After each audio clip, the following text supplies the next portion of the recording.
It's 7 o'clock. I'll call the meeting of the Planning and Zoning Commission to order for May 28th. First item on our agenda is Pledge of Allegiance. Please join us. I pledge allegiance to the flag of the United States of America and to the republic for which it stands, one nation, under God, indivisible, with liberty and justice for all.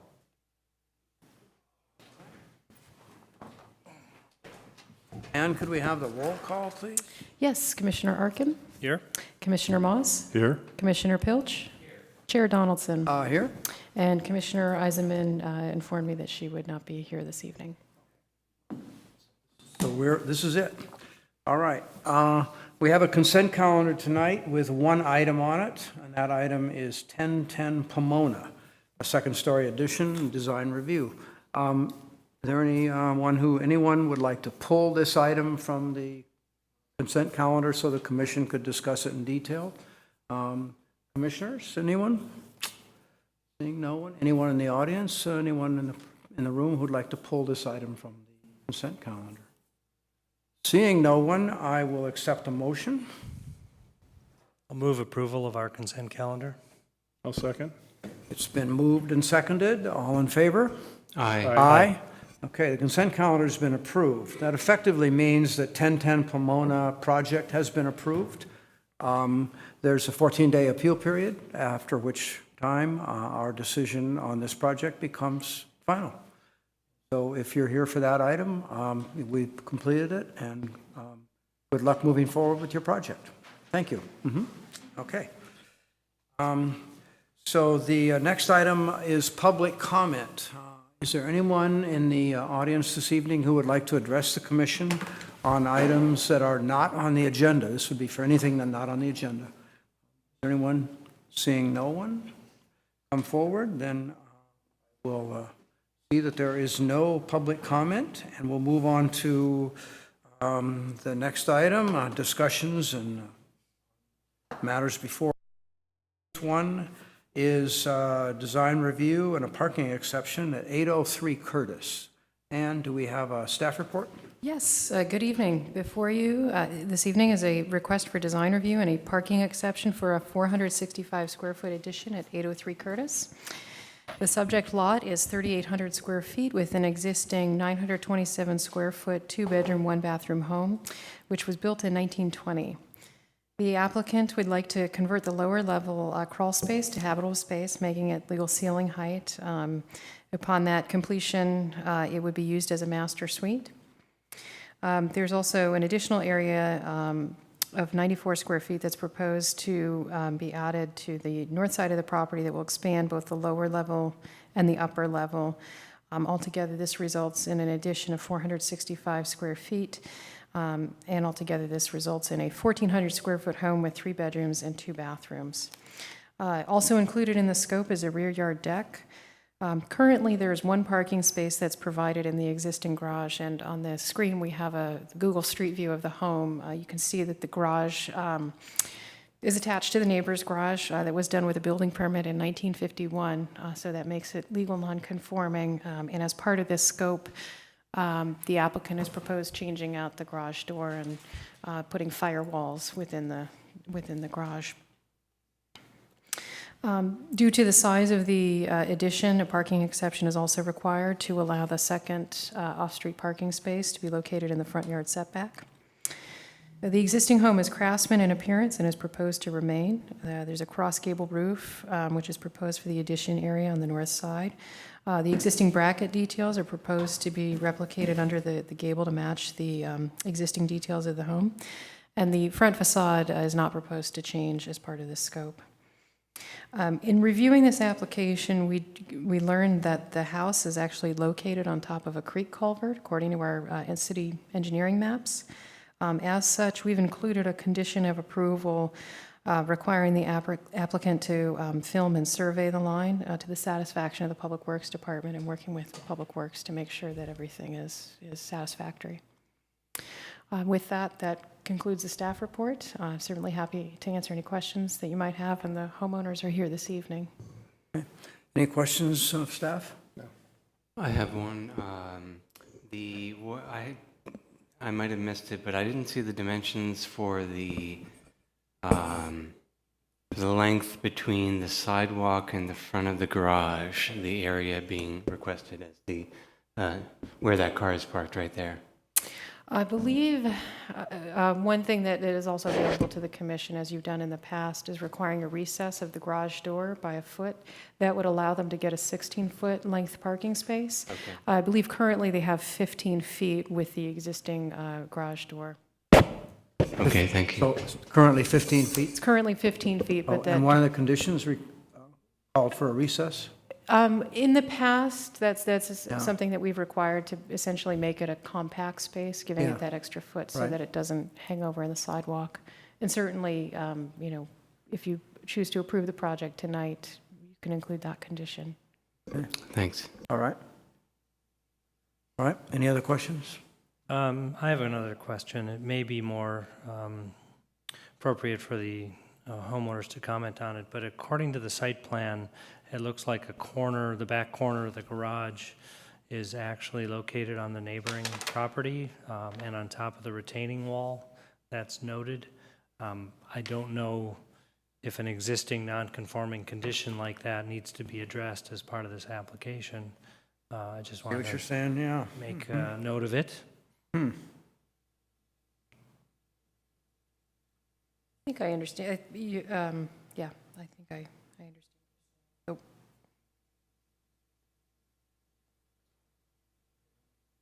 Yeah, it's probably all of 1.5 feet.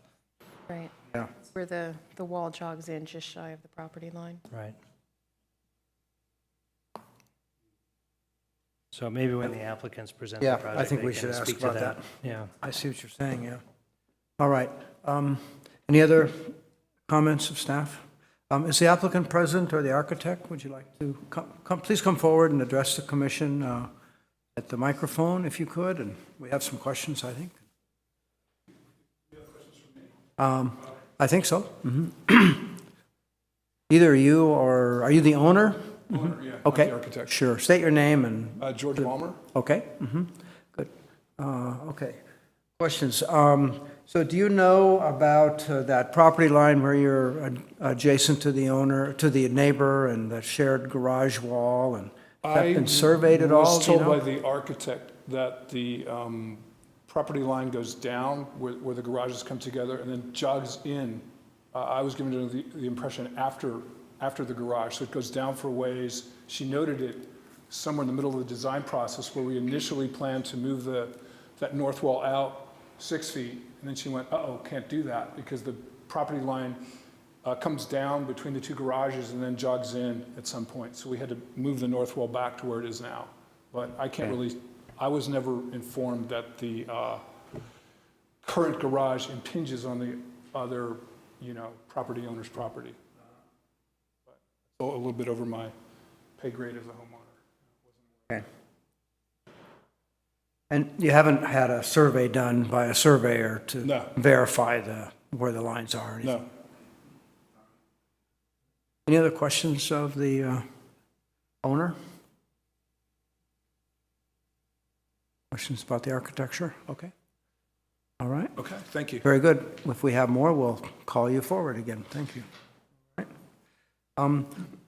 Is there anyone in the public who'd like to address the commission on this project, 803 Curtis? Seeing no one, I will open and then close the public hearing. Go ahead. Sure. The point you're making, just to make sure I understand it, is that right here, the property line comes in, but it looks like the garage sits, okay, no. Yeah, that's that's- exactly what we're looking at. That's the spot. Yep. That's the place. And Yeah. it's hard to know if the site plan is completely accurate. Yeah.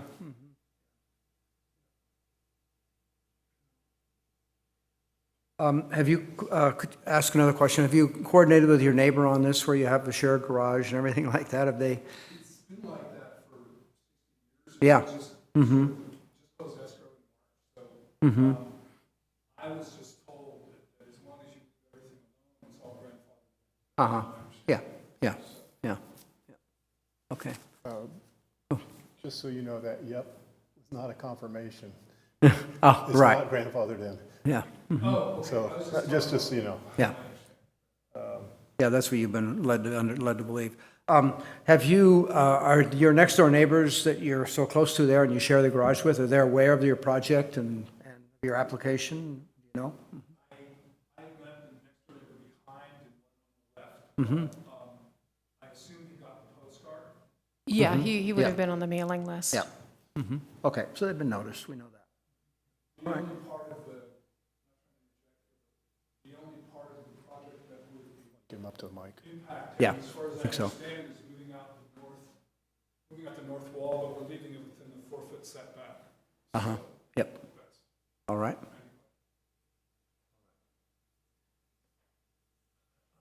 All right, so we've opened and closed the public hearing. Any other questions of the applicant? And if not, I'll bring it back to the commission for discussion and comments. Would like to start? I'll jump in. Okay. Well, first I'll note that this is a roughly 1,400 square foot final build-out project on a 3,800 square foot lot, resulting in a 0.37 floor area ratio. So it's well underneath our maximum, and I would consider it a rather modest project at that. You know, in terms of the parking exception, I think staff addressed my concern, which was that we would need to have enough distance between the property line and the front of the garage in order to park a car safely off the sidewalk. I think the street view that Ann had up earlier shows a car parked over the sidewalk. Yeah. And that's a condition that we're Yeah. hoping to eliminate throughout town. That's right. And that's, I think the suggestion of recessing the garage door is a fine one. It's a solution we've used many times before. We've also proposed that people could put another garage door at the back of their garage and have tandem parking, but I believe the topography of this site does not allow for that. So that being the case, with the parking satisfied, I'm comfortable granting the exception for a front yard setback parking and approving the project. All right. Good. Anyone else like to make comments? Nick? I'll just second Commissioner Arkin's comments. Nothing else to add. I got a question for staff, Oh. if I may. At one point, the city knew where all this property lines were to the back of sidewalks. Do we know what it is on Peralta? Because if this actually is not drawn correctly, Curtis, you mean? or Curtis, I'm sorry, and you go back 2 feet, then there's not a problem with the garage being over the property line. I would have to reference the sidewalk width spreadsheet that we have to Yeah. give you with certitude what the sidewalk dimension is for that block, but we do use that. Yeah, I wouldn't worry about it at the moment, because in this case, your architect may have not drawn it accurately, and the property line is actually 2 feet back from the back of sidewalk, which then would put that jog at the back of the garage. So I'm guessing that's probably the situation. Yeah, Well, that's okay, but it means that your garage door, in order to have a 16-foot space, needs to be recessed even further. right. Right. Yeah. Oh, that's what I started to do, math. Does it help if we drive Absolutely. You know, we're going to put that on the It helps for deed to you, your but property. it helps for you, but it may not help for your predecessor and future owners. Yeah, yeah, yeah. Mhm. Yeah. Well, that'll be the last item on tonight's agenda, actually. That's right. No, I think we can condition it that it has to be 16 feet back from the property line, and that should be confirmed with a survey. Could do that. Okay. Any other comments? No, I just think that Okay. at some point it needs to be verified. So, And it should be noted that, you know, our regulations call for an 18-foot space for an outdoor, uncovered, open parking is what it's referred to as. We have in the past allowed 16 feet where there were obstacles. so this garage is deep enough to It is. actually move it Yeah. back. Okay, well, I don't have any particular comments to add over what David and Phil have brought up and talked about. I think the parking exception is the hardest issue here. And I think we can condition it so that we can get a 16-foot deep space in the front. So with that, I don't have any other further problems or issues that design raises. And I guess I could accept a motion at this point. All right, I'll move approval of planning application 14-027 for design review and a front yard setback parking exception for an addition at 803 Curtis Street, incorporating all of the conditions outlined in the staff report, and emphasizing, or I guess adding a condition, that the front yard parking, setback parking space should be measured 16 feet from the front property line. Okay. Is there a second to that motion? Do you want to specify that might mean modifications to the garage if necessary? I think that's in the staff report. Yeah. Actually, I think you want to make that as part of the motion, just Okay. note that may result in the garage. Being recessed or being modified? Your other issue was where exactly is the property line? Survey done, you know, where the property Correct. should have got 16 feet. Right, correct. That's, No. You can verify the depth with the city. You don't have to go out and spend $2,000 to hire a surveyor. So spend it on landscaping or, I don't know. okay, okay, okay. But anyway, no, like I said, I mentioned, the city has a record of all these, so. Okay, I will amend or continue the motion to add the language that resulting in the front door, garage door being recessed, and the design of that subject to staff review and approval. I'll second that. Okay, all right. Thanks, David, for your careful analysis and putting that all together, and as usual, it's always appreciated. Okay, let's see, take a vote then on the motion. It's been moved and seconded. All in favor?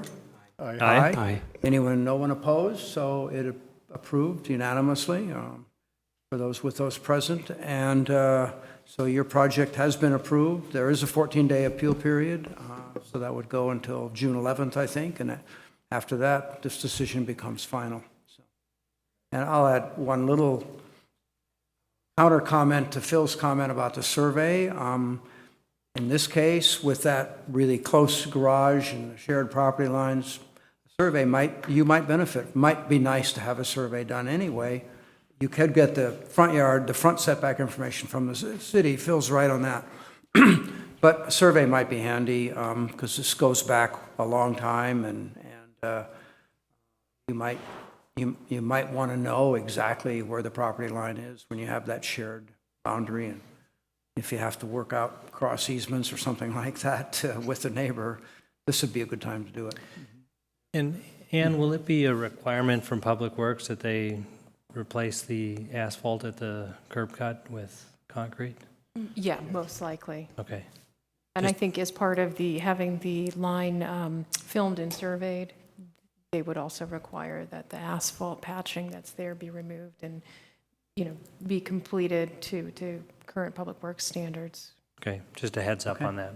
Okay, okay. No, okay. I don't want to make that a standard because I think that when they bought the place, it has to be videotaped, the sewers. Well, their sewer lateral has to be videotaped. In this case, because the house is situated over a creek, we want to make sure that, Or you want to find that culvert. The culvert. we want to make sure that the house is not going to be compromised, that the culvert that is under the house is in.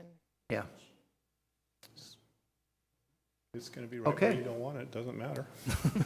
All right. I'm sorry, Doug, I didn't mean to argue with you. but- No, that's good. No, it's fine. So your project's approved, and good luck moving forward with it. Great, thank you. Great.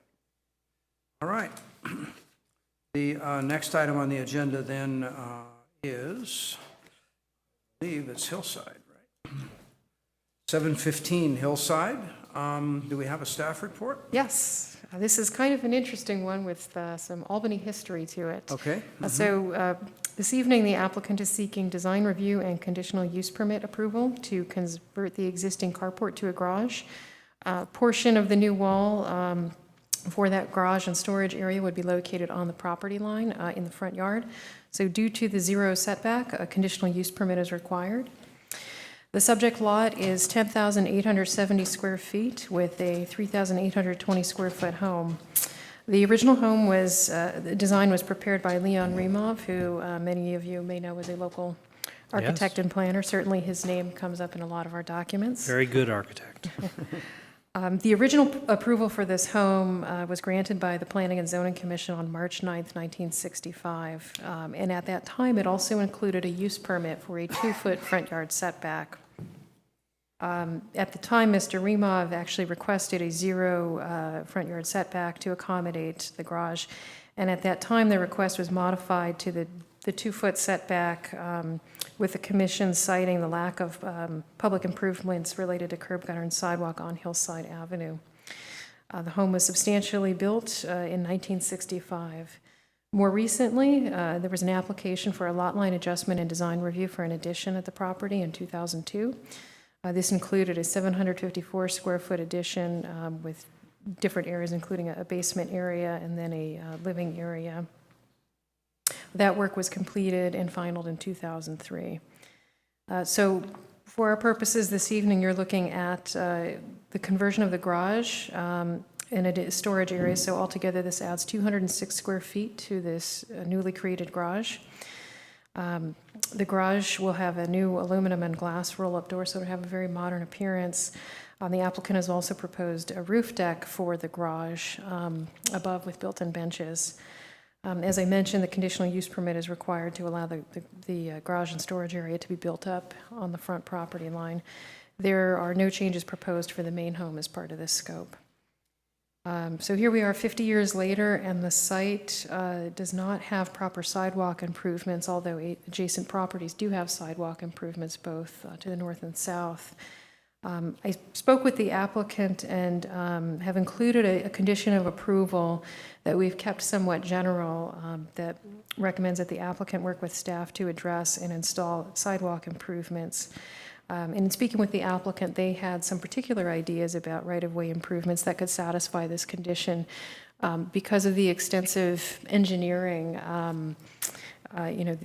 they wanted to have a little bit more flexibility, and so we thought, giving the latitude to work with staff to come up with a reasonable solution would be best going forward. So with that, we recommend approval, and certainly if you have questions for me, I'm happy to answer them, and the architect and homeowner is here this evening. Are there questions for Ann? Yeah, I had one. So what are the nature of the improvements to the sidewalk? Can you talk more about the details or the potential details, what sort of improvements you might look for? Yeah, right now, in general, we look at just the standard curb gutter sidewalk improvements. In talking with the applicant last week, this will make Commissioner Arkin pretty happy. The applicant suggested the idea of a parklet. Because of the engineering and the way the road is aligned, allowing some flexibility to still get those improvements in there, but they are going to be building a pretty substantial retaining wall right there at the front of the property. Okay. Will you clarify for me the lot for this? Was this like 2 lots that were originally that were then joined together? The home is like on the southern half of the lot, and then the northern part, by and large, is a very large side yard? Is that Yeah, in 2002, the homeowner at that time purchased the lot next door and then did a lot line merger. They dissolved that lot line. Lots are merged now then? Okay. Yeah. Originally, I think the lot was somewhere in the 5,000 to 6,000 square foot ballpark. There was a period at that time that if you had side-by-side lots, they were only 25 feet. You were forced, and you had common ownership, you were forced to merge them. Yeah, that provision still exists in our subdivision ordinance.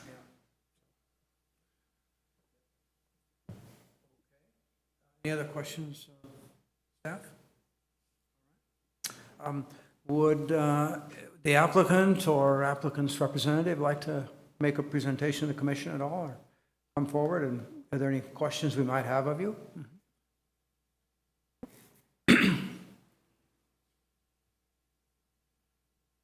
Good evening. Hi. My name is John Hopkins. I'm the architect on the property. Great. Just really briefly, there's an existing carport. The owners would like to enclose that and, as a result, expand it slightly towards the street in order to handle the additional length of a car. In addition to that, they'd like to add to the side of the garage to provide some secure storage space on the property. The discussion about the sidewalk came up very recently, so it's an interesting discussion. I was also the architect, actually, for the previous addition in 2003. Oh, yeah, okay. So my personal goal on this is to make the garage fit the house. But the sidewalk, just to be clear about the existing situation, there is an existing sidewalk in front of the southern lot, what was once a separate lot. Right. And the undeveloped, what was an undeveloped lot, and still is actually. Right. Never received that sidewalk. Right. Okay. Yep. Okay. All right. Any other questions of the applicant right now? Well, yeah, do tell me about the idea of the parklet. So I'm still confused. Are you saying that you would keep it undeveloped or keep it as a parklet type area, or you would continue the sidewalk? Well, the previous owner basically had a field day with the landscaping of that piece of land, and it's almost like a park. Now, we're not trying to invite people in, but the landscaping that was done was a little bit on the ad hoc side, such that the park continues out several feet into the street, so well beyond where the sidewalk would be. And our issue is the owners are interested in doing something about that. But the kind of standard approach would be to continue the sidewalk and connect to the new neighbors to the north. If we did that, we're looking at some serious engineering going on to retain that hill, and probably not the most elegant and aesthetic solution. So when Ann suggested that we add the sidewalk as a condition, I was wondering if there was some flexibility to work with her, namely to reroute the sidewalk into the parking area of the street, kind of like you see in parklets in San Francisco and about. And that would allow us to leave the topography more or less intact, so that the engineering would be substantially reduced. So that would basically save some expense on engineering and put it to the sidewalk. So I thought that might be a reasonable compromise to work on. Now that leaves some landscaped area in the public domain. So that's where the parklet idea. You don't normally think of parklets on dead ends in a kind of almost a suburban setting, but it's a pretty nice place for a bench to look out over the bay. And I thought it would be a possible way that we could work with the city so that there was a kind of a win-win situation.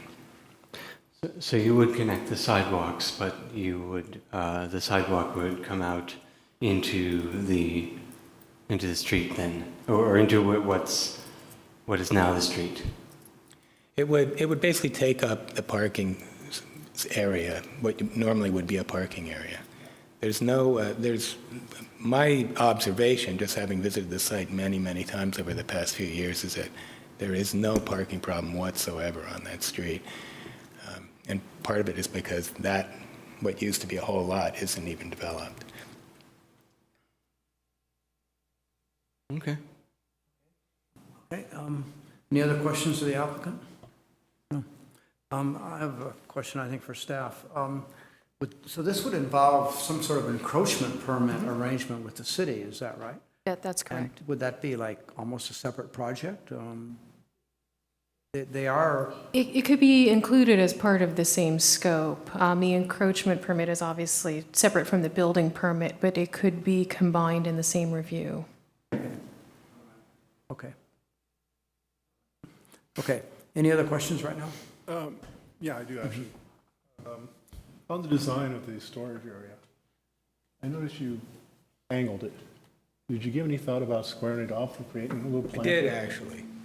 And I was talking to my engineer early on about that. And he made he gave me a piece of non-engineering advice, which is it's really hard to get the garbage out if you don't have that last couple of feet to get around the back of the car. So, and basically,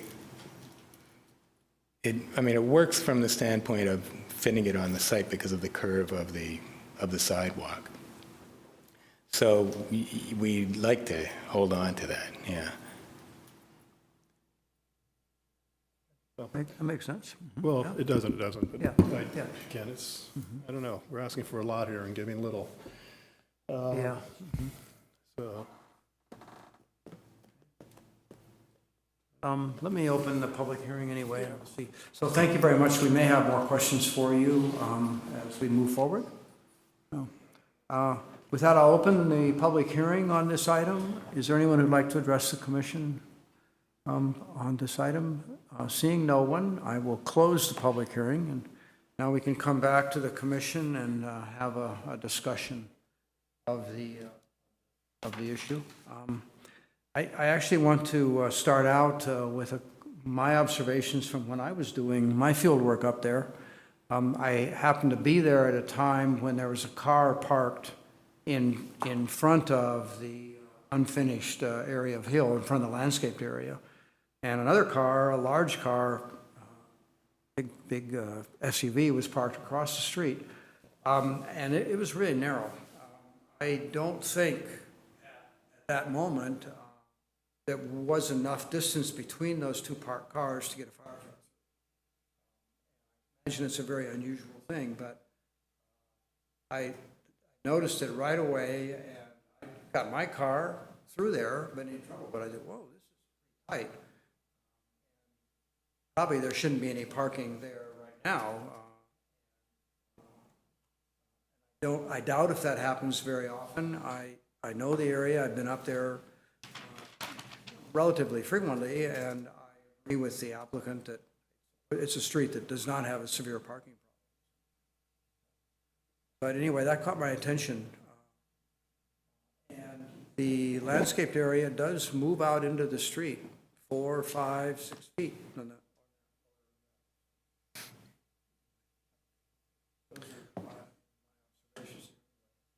Anyone like to sort of start out the discussion on? Well, I'll begin, as I often do, by noting that we're at a 0.37 floor area ratio. This is a very large lot, that because it's a large house. Very large house, lot. very large lot, yeah. But we're well below the maximum, and that's a good place to start a conversation.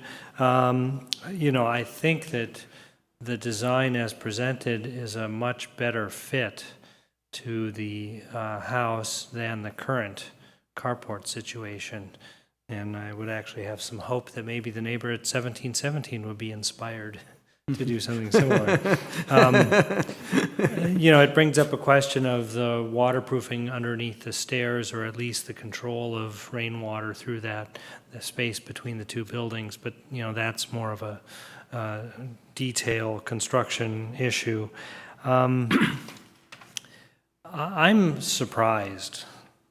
Frankly, it's remarkable that during all the discussions we had over the construction of 705 and 701, that the matter of this landscape dribbling out over the, city right-of-way and into the street was never brought up. And it's odd as well that the project beyond it was built with the standard curb and sidewalk.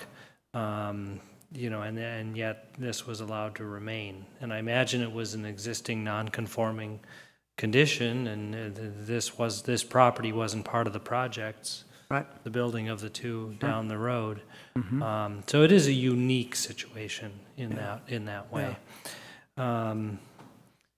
And it would be hypocritical of me to not like the idea of a parklet, though what we're really doing is we're jogging the sidewalk. Yeah.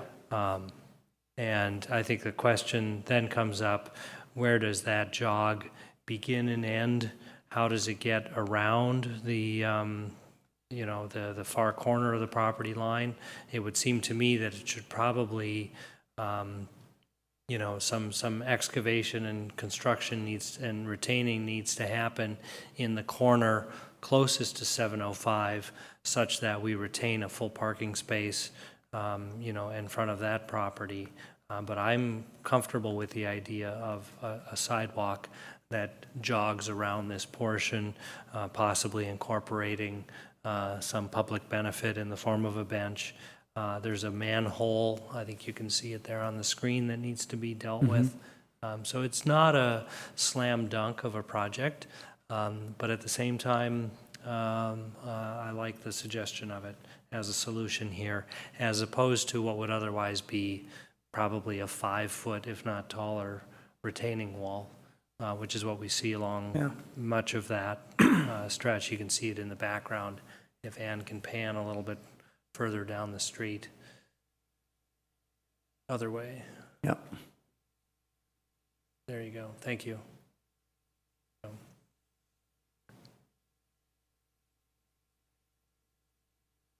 All right, but in terms of the design review, I think it's a big improvement on the property. Not surprised to learn that it's the same architect who had done the previous edition, because they fit together nicely. Yep. Okay. Anyone else like to comment? Yeah, Mr. Moss?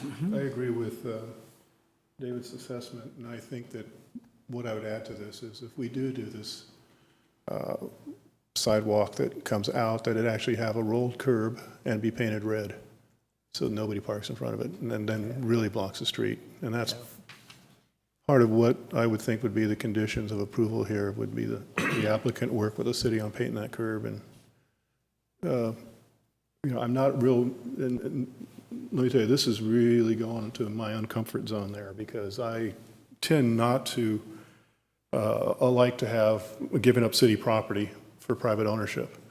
But in this case, the trade-off is I don't want to see a retaining wall there. That it just is very unattractive. So I think that through some deed exceptions, naming the city, you're going to have to name the city on the insurance policy on this property that they're going to be using. It's in the city right away. And let's adjust the curb, paint it, make sure there's a definition of a curb and sidewalk so people just don't park there. And like as David mentioned, something that actually would be nice is something that gives back to the city there as a bench. I think that you could work with the city on providing something that's a little bit more stable than just a small little wooden bench that doesn't really hold up. And that would, as far as the design, I think it's fine. I think it works. I think it's a nice change. It will enhance this house and enhance the street. So. Yeah, it may well be that, the curb or the curb and sidewalk shouldn't be any further out than the inside edge of that manhole cover anyways. Right. Or your access, as Doug was noting, if there's a vehicle parked on the opposite side of the street, access could get really restrained through there. Yeah, it's not uncommon for this situation to have one side painted red. Yeah, well, We The may sad be thing is- discussing yeah. one side only parking Yeah. on all of the hillside streets in a minute, right? Yeah, and I agree. I'm really hesitant because unfortunately I was in the middle of the Oakland Hills fire, struggling to get out of the hills, and it was really a nightmare. Cars abandoned, couldn't get through. So very sensitive to that.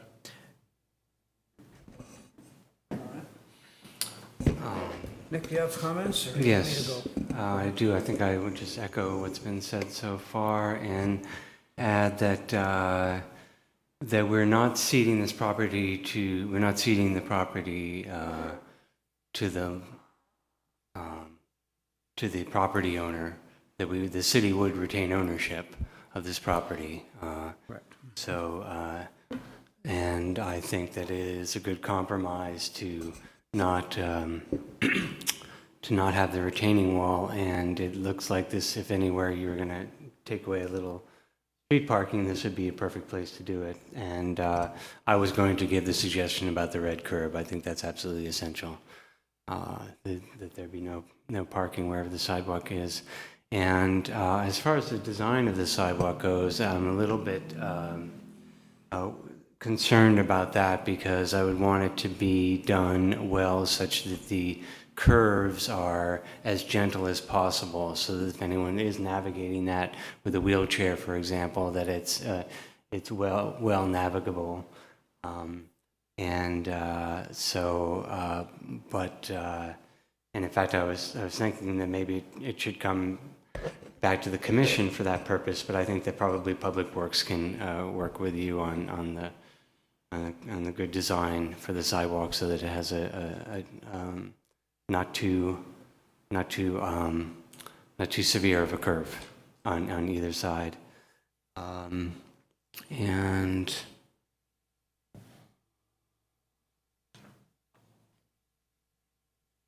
yeah, otherwise I don't have anything to add. That's it. All right. Let's see. From the good point of view on my side of things, I think the design is fine, and I think it will be an improvement. I like that the railing on the deck is going to mirror the railings up above, and I think, so design review, I think I'd have no problems with it at all. But I have to say, I do have a problem with not completing the streetscape the way it's been built. And I'm worried about that. I think that the applicant is asking for a lot, for too much. I will probably vote no for that reason. I'm worried a little bit about what the city engineer will say when they really come down to it. There are retaining walls all along Hillside, and I think the part of that is we do want to have passable streets here, streets that are good in evacuation. It's very important next to Albany Hill and all the eucalyptus trees there. It's an area I'm concerned about. This is the last, sort of the last open, natural, uncut slope there along Hillside. And even though I don't like retaining walls, I don't like the way the landscape looks. It has been built up that way, and I think, and on balance, the city streetscape has been built that way for practical and engineering reasons, and that I don't think we should make an exception this time for this last use. If I probably will be outvoted on this, and so I don't like big, tall retaining walls. I think that there are other ones along the street there that don't look great, and I would support a narrower sidewalk, a minimum size sidewalk, a rolled curb, a curb that right against the sidewalk, anything to make the retaining wall, the cut into the hill minimized, but I still think we should have a through sidewalk there. And I recognize it will take a retaining wall, and I'm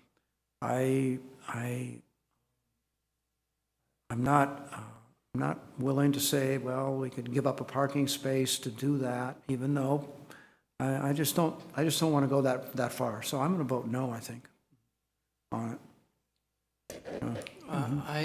You brought up an interesting point in that if there is an issue with, say, the manhole, and we're not able to do it this way, and we do have to, we will require, I would say that, I'm guessing it's the Commission's desire that the sidewalk be completed. So if it does have to be completed and does have to be completed straight through and a retaining wall is necessary, then I would say that, yeah, we need to do a really good-looking retaining wall, because there are certainly plenty of bad examples along that street that I would not want the architect to follow. So that would be, I don't know if we have to put that in a motion, probably not, but that certainly would be my direction to staff, and perhaps my fellow commissioners would agree that if a retaining wall is necessary, it should look really good. If it pleases the commission, I think I'd like to suggest that should you move to approve this tonight, the improvements that are subsequently proposed by the applicant come back to you on the consent calendar. Sure. That would please me. Yeah. Well, one of the things that I think that, and I'm still on the fence about this one. Why does it have to be one retaining wall? Step it up, 2 retaining walls. Right. Less impact. Sure. So there are alternate ways to do this to lessen the impact. We don't have to have that big gray massive retaining wall that they have down the street. So again, it's when I was saying that we're given or hear a lot that there are issues. And I do have a question for the applicant, architect. Since you're building this addition to the carport parallel to the sidewalk and property line, Yes? how are you doing the footing? If your wall's right on the property line, are you doing an L-shaped footing? Yeah. Okay. And your engineers check that out? They will. Well, they will and they did, are two different things, because most of the time you have a key on a large wall like this. Well, except it's not really retaining. I know, but it's still going to have some footing come out that way, just to help with the tip over. With a pretty big slab, I think they can do that. Yeah, they might be able to, but, it's a question, concern. They will have to. Well, at this point, they're going to have to. I don't want to, if we do approve it, I don't want to see it coming back. Well, I have a question back to Ann, which is, you had mentioned so there was a 0-foot setback approved with the original, but then they required a 2-foot setback anyways, or 0 foot is what's allowed in this district? No, Leon Remov applied for a 0-foot setback and was told by the commission in 1965 that he needed to move it back 2 feet for the improvements. And is a 0 foot allowed in the R1H? With a conditional use permit, With yes. a conditional use permit, so that's what we're doing here tonight. Okay, thank you for clarifying that. And then the property at the end of the street here is currently in an RHD zone. It's one we've discussed and identified and mapped as a potential multifamily housing site. And this is a potential point of Could be a access. number of units there. I mean, currently, this I'm aware of that. narrows, which what we'd be creating would only be serving 4 other residences. But there is the potential that the design and development of that property, now we've discussed, a higher density development that would leave a large part of that area as open space, possibly even dedicating it as city park, in which case this sidewalk would be a primary connection to said park. And this gently curving parklet of a sidewalk, would be a nice way to access such a thing. However, if it's suddenly serving, even 5 more residences, such a thing could become a safety issue, in which case this, portion of the city right-of-way might need to be revisited and altered by that developer as a part of that project. I agree with staff's recommendation that the improvements in the city right-of-way come back to us as a consent calendar review item. But I remain supportive of this as a solution. It's, less concrete, more landscape. I think it's a good thing for this particular situation. Yeah, I also remain supportive. Yeah, I'd like to make a recommendation to whoever makes the motion, and that is that the sidewalk extension, if we do decide to go that direction, is the minimum required. That most of it could be back on this where the original sidewalk should be, and that it shouldn't necessarily just automatically be pushed out as far as they can or as far as they propose. Because I see there's a large flat area here also that could be easily stepped with a 1 or 2 foot high retaining wall, which again could also be a very pleasant thing to have there. It could act as the bench. So maybe a compromise would be we put a smaller retaining wall and then keep the sidewalk as tight as we can. Yeah, there's more earth there than you think, so yeah. Well, There is. I think the recommendation is a good one. I can look at this log that parallels it and say that, that first couple feet, 2 or 3 feet would be usable. So, I just wish Tulip would move their truck and I could see a little more here. yeah. Well, So observed. that would be, if we make a motion, my recommendation is to insist on minimizing the impact to the street. You mentioned going out all the way to the manhole. That's quite a ways out. So I think there's a little give and take in this situation. Well, I think discussion's gone far enough so that someone could make a motion. Sure. Okay. I will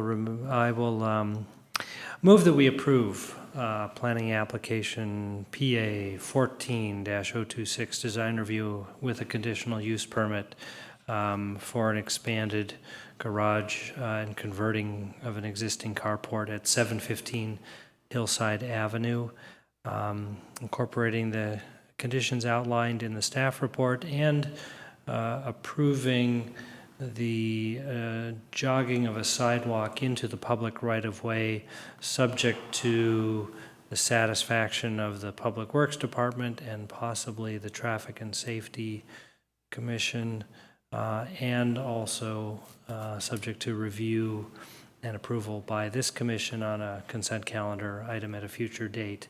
The sidewalk shall have a curb which is painted red. It should be kept to the minimum, allowing the maximum access through this area, and incorporating artful integration of a bench with gentle curves connecting to the sidewalks at the expanded garage that we've just approved, as well as the neighboring property at 705 Hillside. I'll second that excellent motion. I have 2 comments for you. Mhm. One, that we mentioned a rolled curb because the existing curb is a straight curb. You can see it there. That way, if vehicles do have to get by, it's not an impediment to hitting a vertical curb.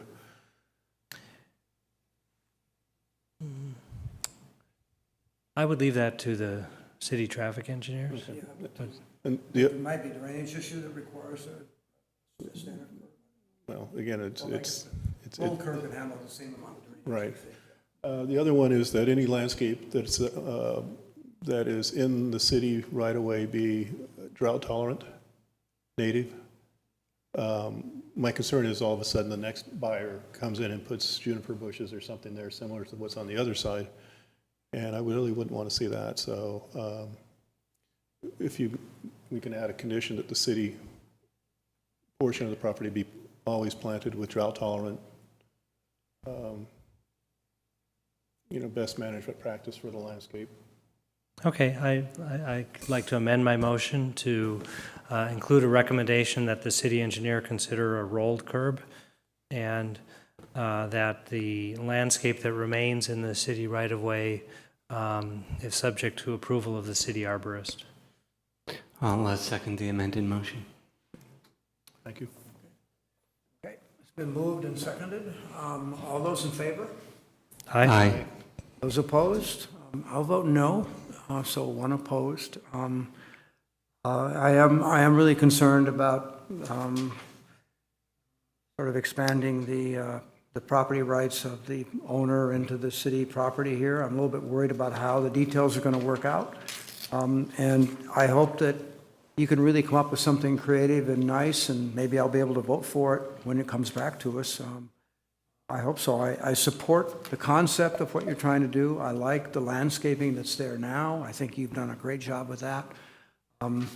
But I really think that the city should reclaim or claim for the first time its street here and keep that street right of way. Develop it so that it's open and clear. That's my position on it. All right. Thank you. The upshot is that your project has been approved, and you'll move forward with the design of the street improvements there through Ann. There is a 14-day appeal period. If no one appeals this decision, then our decision is final. Good luck moving forward with your project, and I hope it goes well when you're working with the city engineer. I think that we're only going to improve the situation here. I just noticed that if you look on the other side of the street, the sidewalk's in dire shape there.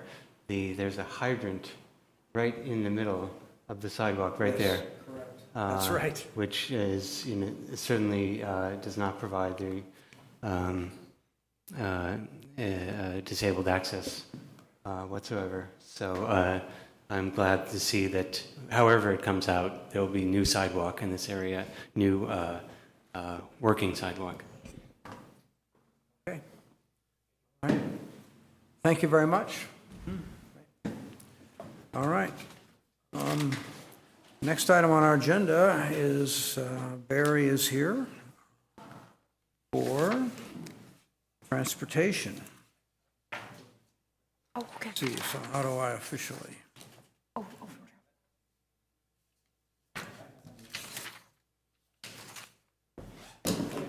So this will be a study session on the general transportation goals and policies.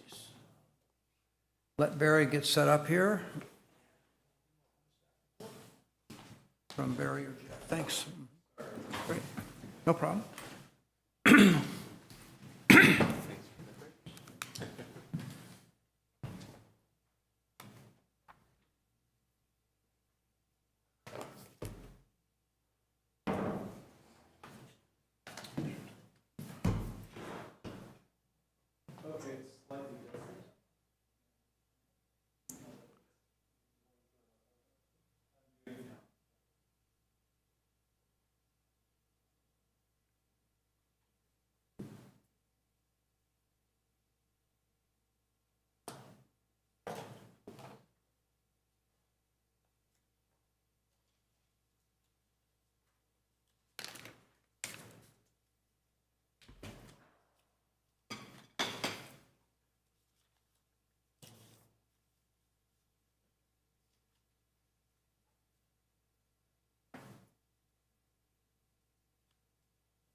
Okay, good Okay. evening. Thank you. Good, sure.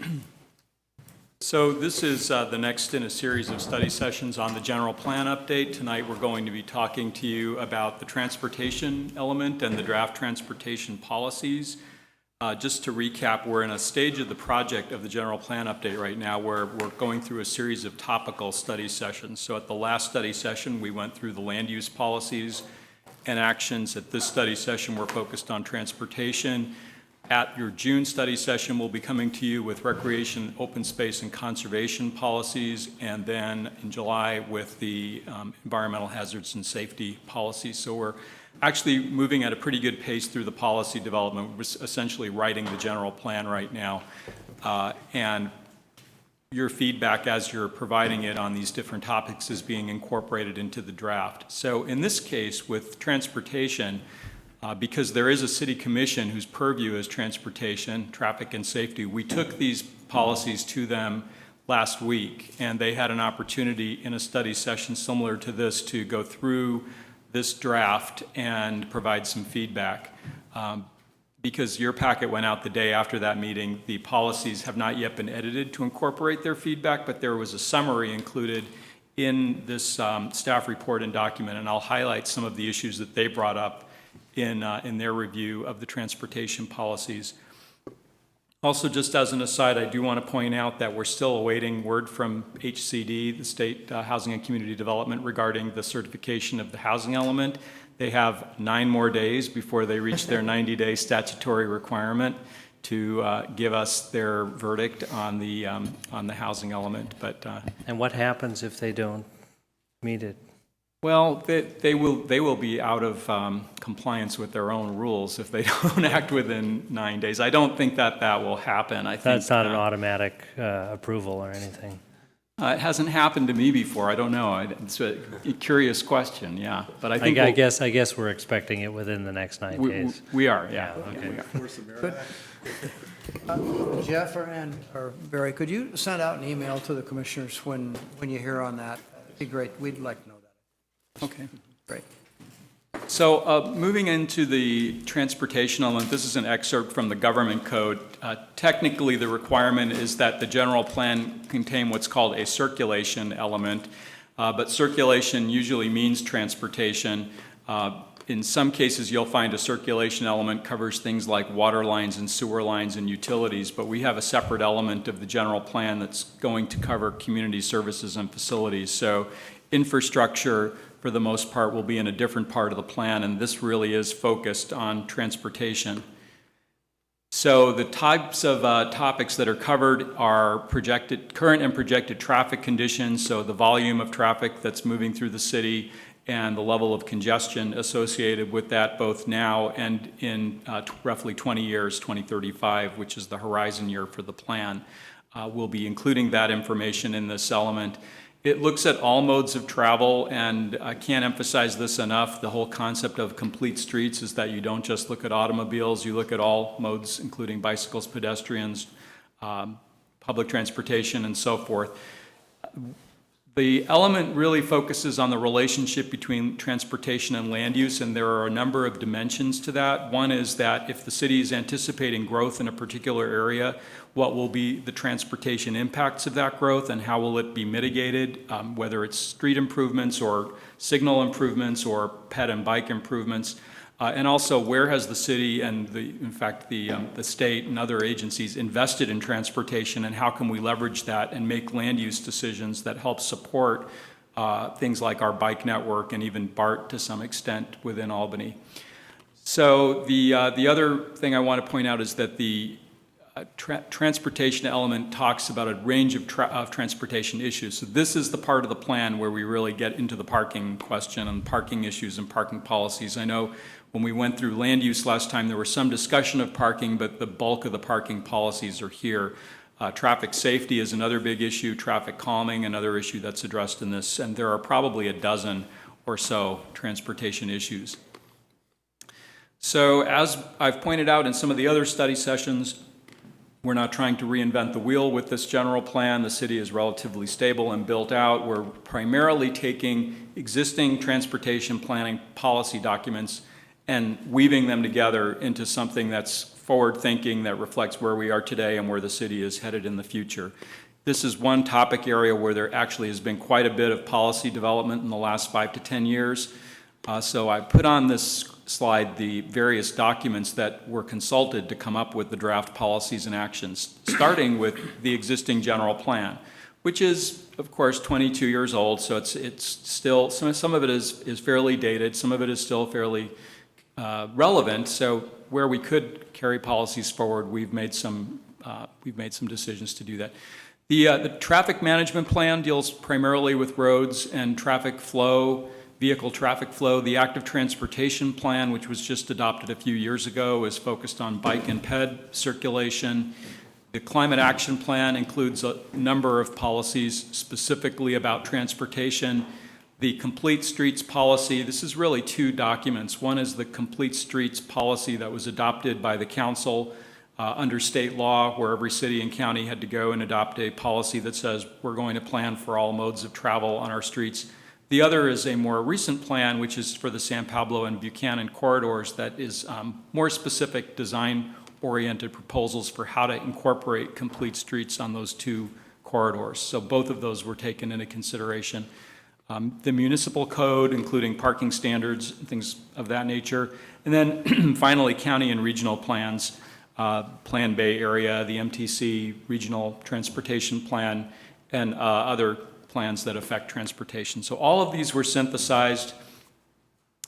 We did not include a copy of the policy audit in your packet, primarily because it's almost 30 pages long and we didn't want you to have to print it out, but we do have a copy of this going up on the website. What this is it's essentially in that third column, each policy statement from those 10 or so documents that were on the previous slide were identified here, and we tried to group them together and create new policy language that incorporates all of the direction that's in the existing policy documents at a general plan level. And I think that the at a general plan level is important because we're not in a citywide general plan transportation element. We're not talking about the striping of an individual crosswalk at a specific intersection. It's really the bigger picture. How can the city balance different modes of travel and plan for the 20-year horizon of the general plan? On the left on this slide, you see the existing goals from the 92 plan. On the right, you see the proposed goals for the new plan. It's a slightly different focus. The previous plan really focused on the issue of how vehicle traffic impacted residential areas of the city. So, that could be parking, it could be speeding cars, it could be congestion, but most of it was on dealing with how to manage the effects of lots of cars going through a relatively small and quiet residential part of the city. So the proposed goals still address that issue, but we also are trying to be a little bit more balanced. And if you look at other cities' transportation elements, what you'll often see is the goals are oriented around different modes of travel. So you have all of your bicycle goals, or all of your bicycle policies, all of your bus policies, all of your pedestrian policies. We didn't want to do that here, I think, because the direction of the active transportation plan and the direction of complete streets is that it's time to stop doing that, and it's time to stop separating each mode of travel into silos and really look at more cross-cutting themes like safety and mobility and accessibility. So what you see on the right are first a goal on complete streets, and I'm going to, by the way, walk through each of these goals with some highlights of the policies. A goal on sustainability and how to incorporate sustainability considerations in transportation planning. Transportation choice, which is providing options for travel through the city, multiple modes and so forth for all residents. Traffic safety, traffic impacts, transportation impacts, which is really where the entire focus was in the last general plan, was the stuff under goal 5. Vehicle flow, and then finally parking. So we do have a whole goal and a set of policies on parking. So I've got 7 slides just to walk you through each of the goals and some of the policy highlights. I'll read the goal in each case. The first is to create and maintain a street network that accommodates all modes of travel, meets the mobility needs of all travelers, and enhances Albany's sense of place. So this is the complete streets goal. Essentially, this is what was adopted by the council when they adopted a complete streets policy 2 years ago. The idea is that you plan for all modes of travel within the city right-of-way, that the planning of transportation facilities is sensitive to the land uses adjacent to the roadway, that the city's operating and maintenance procedures embrace this concept of planning for all modes of travel, as do the design standards, that the goal is to connect the city, both by making it easier to cross streets for pedestrians and bicycles, as well as getting to destinations such as the waterfront or to BART and other destinations. And finally, accessibility for all. This would include persons with disabilities, seniors, children, and others who may have limited access to transportation. The second goal is to reduce the consumption of non-renewable resources and the emissions of greenhouse gases related to transportation. And this incorporates a lot of the direction from the Climate Action Plan, including promoting transit-oriented development, mixing land uses, particularly along the San Pablo and Solano corridors, so that there's an opportunity to live and work and shop and play within the city. Low emission vehicles, this is creating the infrastructure for electric cars and for other lower emission vehicles. Looking at the concept of ride sharing, car sharing, bike sharing, and so forth. Reducing peak hour traffic by encouraging telecommuting and home offices, opportunities for people to both live and work within the city, flex time, and so forth. And then including evaluations of greenhouse gas emissions as part of a project evaluation and part of the environmental review process. So that's included.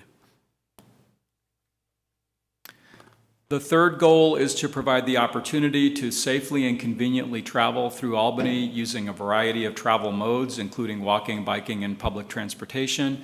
And here again, this is where the active transportation plan policies get brought in. So there's a strong emphasis on bicycle and pedestrian provisions, as well as public transportation. And public transportation is primarily looking at bus service, but also bus connections from Albany to BART, from Albany to Berkeley, and other employment centers.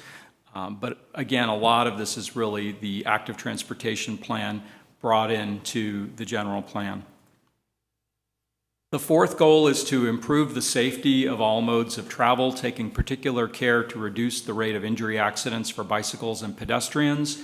And this really looks at all of the safety policies from a variety of transportation planning documents going back to the 1992 general plan. So you can see the topics covered here include using accident data as a way to prioritize where projects and improvements are located, enforcement of traffic laws, particularly speeding laws, not just for automobiles, but for bicycles and other modes of travel as well.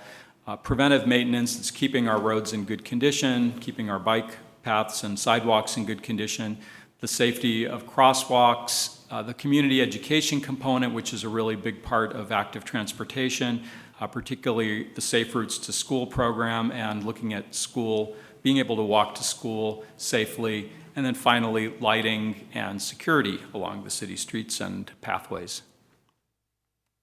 Fifth is to minimize the adverse effects of vehicle traffic on Albany's neighborhoods. And a lot of this comes from the traffic management plan from 2000. This looks at traffic calming, various traffic calming strategies, the issue of cut-through traffic. A lot of what the Traffic and Safety Commission talked about when they had their meeting last week was this concept of cut-through traffic and how to manage that. And interestingly, some issues about using the term cut-through traffic. And we can come back to that, and I'll summarize some of what they said when we reviewed this. But also looking at issues like truck traffic, the appearance of our streetscapes, and how to manage traffic, high volumes of traffic on streets that also serve as arterials or through streets, Marin Avenue being probably the best example of that. The sixth goal is to provide for the safe and efficient flow of vehicle traffic. I would say that until the 1980s, this was the only goal in most cities' general plans related to transportation. So we are definitely moving toward a more balanced approach through this plan. But this is an essential part of the circulation and transportation element to look at our road network, what streets are arterials, collectors, local streets, and so forth. The effects of the interstate highways on the city, improvements that are required when development is proposed, and again, some of the issues just around the operation of the roadway system and how we measure and monitor congestion. And then the last goal, which is to balance the need for vehicle parking with the goal of reducing auto dependence and achieving more sustainable development. So whereas, again, 20 years ago, the goal might have been provide a sufficient amount of parking to meet the needs of residents and businesses, this is different. This is basically saying, no, we're not necessarily going to provide enough parking to meet the needs of all residents and businesses. We're balancing the need for parking with other goals like reducing auto dependence and achieving more sustainable development, which provides the frame for some changes to the city's parking standards, looking at shared parking, things like mechanical lifts for parking, designing new developments so that parking is not the dominant feature, that it's in the back of the building instead of the front of the building for commercial buildings and so forth, creating opportunities for people who may not own a car. So the parking policies, I would say, are definitely moving the city in the direction that the Climate Action Plan envisions for that topic. A couple of notes about other components of this element, which is that on April 30th, the transportation consultant for the project did complete a comprehensive set of traffic counts for the city, so we have that data now for the entire city. We'll be preparing forecasts for the year 2035 for as part of the general plan and the EIR. And what that will consider is both development within Albany and development in other cities and at the regional scale that will affect Albany, both on the freeway and on San Pablo Avenue and other roads that carry traffic that goes beyond the city. The traffic analysis will look at where improvements may be needed to maintain vehicle flow or where there may be congestion, and we may need some policy language that looks at different levels of congestion that are acceptable in those areas. And this is also the place in the general plan where we will have maps of the designated hierarchy of roads. So this is where you'll see the official transportation map of the city that shows which streets are arterials, collectors, and local streets, what the bike network looks like, and so forth. So I'll close with these discussion questions. These are similar to the questions we had up when we went through the land use policies with you. Are these the right goals, the 7 goals that we've laid out? Are there missing topics requiring policies? Do the policies move us in the right direction? And are there additional action programs needed to address the policies? I do want to just take 1 minute to go over the key comments from the Traffic and Safety Commission. They're included in your agenda packet. And I'm not going to read all of them, but a few of them were the subject of a lot of discussion. I mentioned the issue of cut-through traffic and that they didn't really like the term cut-through traffic.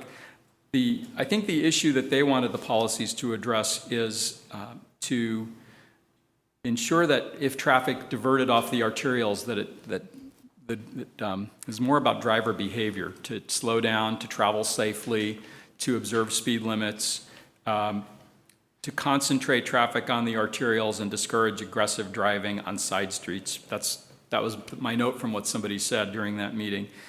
There was also some discussion about the issue of reducing greenhouse gas emissions and noting that it's not just greenhouse gas emissions that we're trying to reduce. There's also particulates, there's carbon monoxide, there are other pollutants that are produced by vehicles. And yes, GHG is the climate action goal, but in general, we should be striving to reduce all types of potentially dangerous emissions from vehicles in the city. Also, there was some discussion about a municipal code provision, which is interesting given the last agenda item you had about sidewalks in hillside areas. There's a municipal code provision which discourages sidewalks on the hillside in the RHD Hillside residential zone, and says that there should instead be a network of pedestrian walkways and trails. So there was some concern about that draft policy in this that basically says that, and also an interest in having policies on a commitment to funding and a commitment to enforcement. Finally, there was a desire to have some assurance that projects would be evaluated not only based on how many trips they would generate, but also on the vehicle miles traveled of those trips, so that if a project generated a large number of trips, that wasn't the sole criteria. If they were all very short trips instead of long trips made by an automobile, that was also important. We shouldn't discourage a project simply because it would generate X number of trips without knowing more. So those were their primary points of comment, and I'll be incorporating those comments plus any comments that you'll provide this evening in a revised draft that we'll have before the next meeting. Thank you. Barry, when all is said and done, do you think this element will be the most changed of all of the elements in the plan? Well, there are a few elements of the plan that are brand new, so they'll be the most changed. Okay. But among those that are existing now, yes, I think that the focus is going to be really different in this. The other thing is that the last transportation element for the city was 6 pages long. Yeah. The policies alone here are 14 pages long, so Yeah. I think there's, it's a much meatier topic now than it was then. And much changed since 1992, that's for sure. I've got just a comment. If you can get the full audit on the website, actually, I would like to be able to look through that sooner than later. So if you could let us know when that's on the website, I'd very much appreciate that. It may be on there now. I'm not 100% sure, but we've been, actually yesterday and today, been updating everything on the website, so I didn't check it at the end of the day, but if it's not on there now, it will be by the end of the day tomorrow. Thank you. All right, Just one more comment for you. Cut-through traffic, it's not only autos, but I'm seeing a growing increase on the number of trucks that are cutting through streets. In particular, Santa Fe, where a lot of delivery trucks come, where they shouldn't be coming up Marin and into Santa Fe because of the sensitivity of the school at that intersection. I noticed nowhere in our city does it say truck route anymore. So whether we need to educate the businesses along Solano and San Pablo Avenue about the correct delivery process. Well, I believe that's one of the policies or actions to designate truck routes. Yeah. So you would support that, I imagine. Right, but I'm just saying the cut-through traffic is not necessarily just autos. I think Phil makes a real good comment there. When we do bigger projects, like I'm thinking the Sprouts Market, we do bigger projects, for example, we always are concerned with goods delivery. And we probably are not on a citywide level and part of the general plan. Maybe Phil is right about that. I support that. I don't quite know how it might be done with other cities or goods delivery in a dense urban area is a big issue. It's a big issue, and we're a small city. We're dense.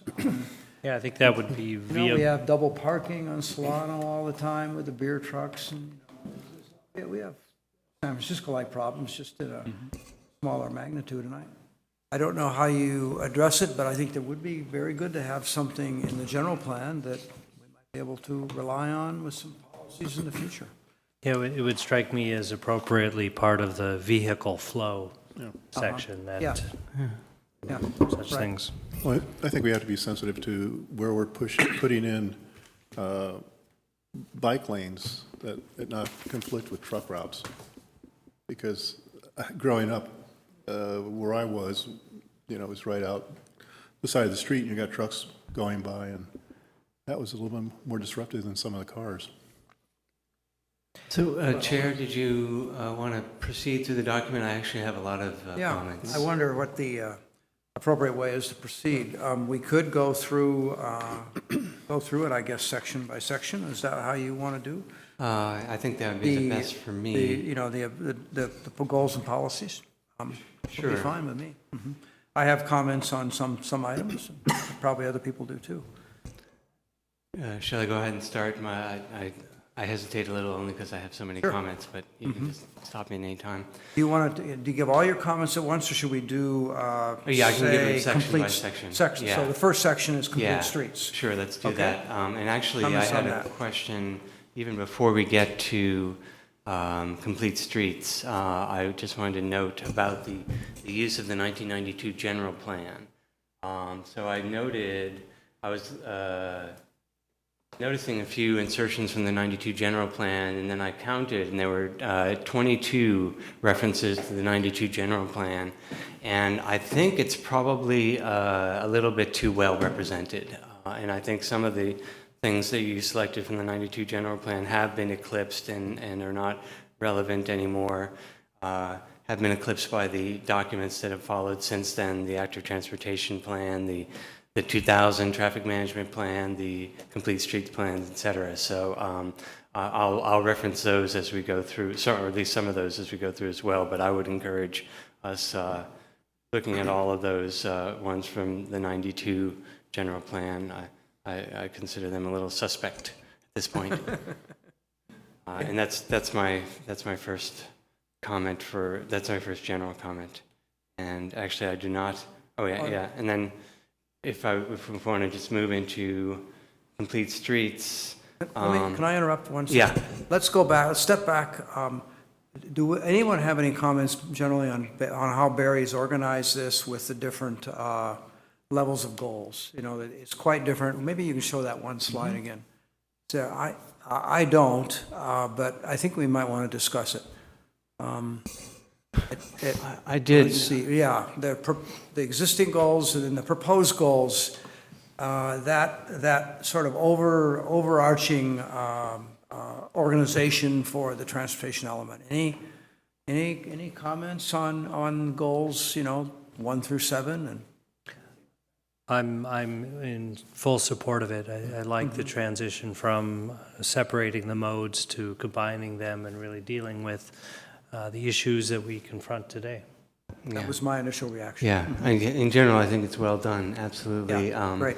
Except for number 6, got me thinking a little bit. Because do we mean, when we say vehicle flow, do we mean motor vehicle flow, or do we mean all vehicles? So the traffic and safety made the exact same comment, and they asked that be changed to motorized and non-motorized vehicle flow, where vehicle flow was referenced. So to clarify that we're talking about other types of vehicles besides cars. I think that would be appropriate, because that's in keeping with the complete streets mentality, that you want to make sure you don't improve just one mode in that you're improving all modes, or that you don't improve one mode within the detriment of another mode. Well, that's policy 1.1, complete streets.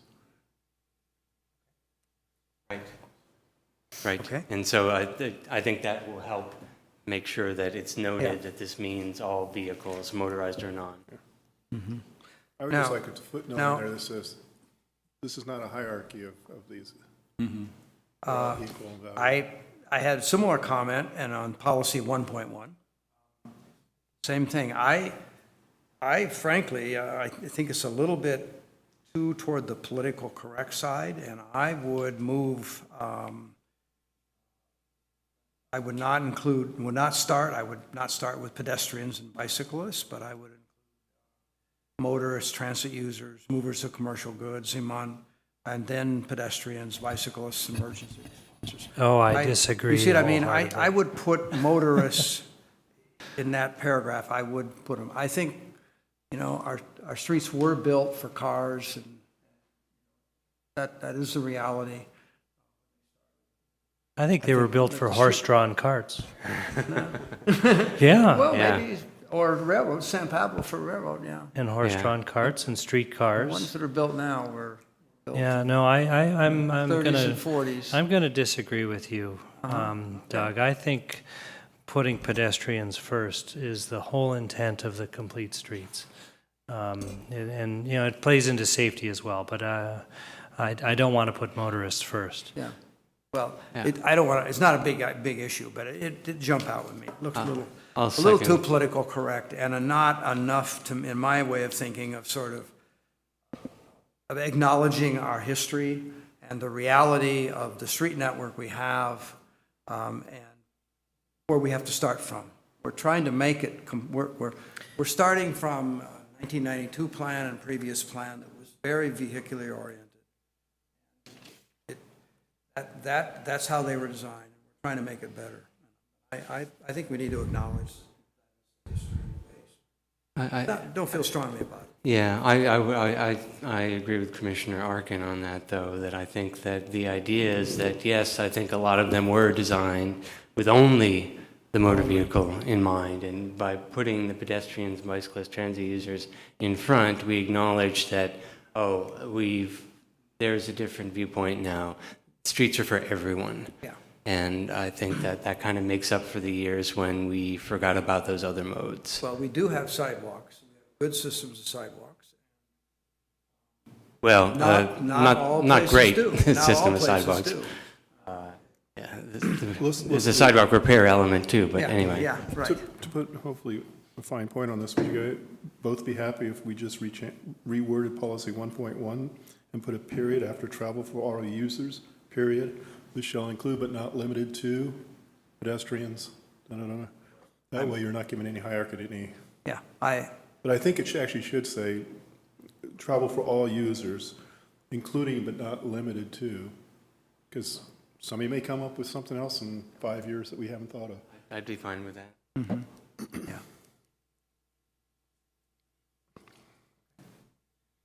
And Nick, do you have other things on complete streets? The action 1B. 1B, okay. Exceptions to complete street. I was a little bit alarmed by that, that there would be a process for approving exceptions to complete streets requirements. I'm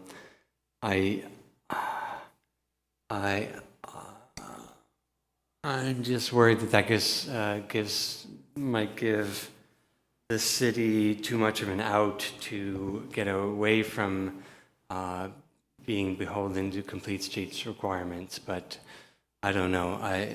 Maybe I'm taking that language a little bit too far.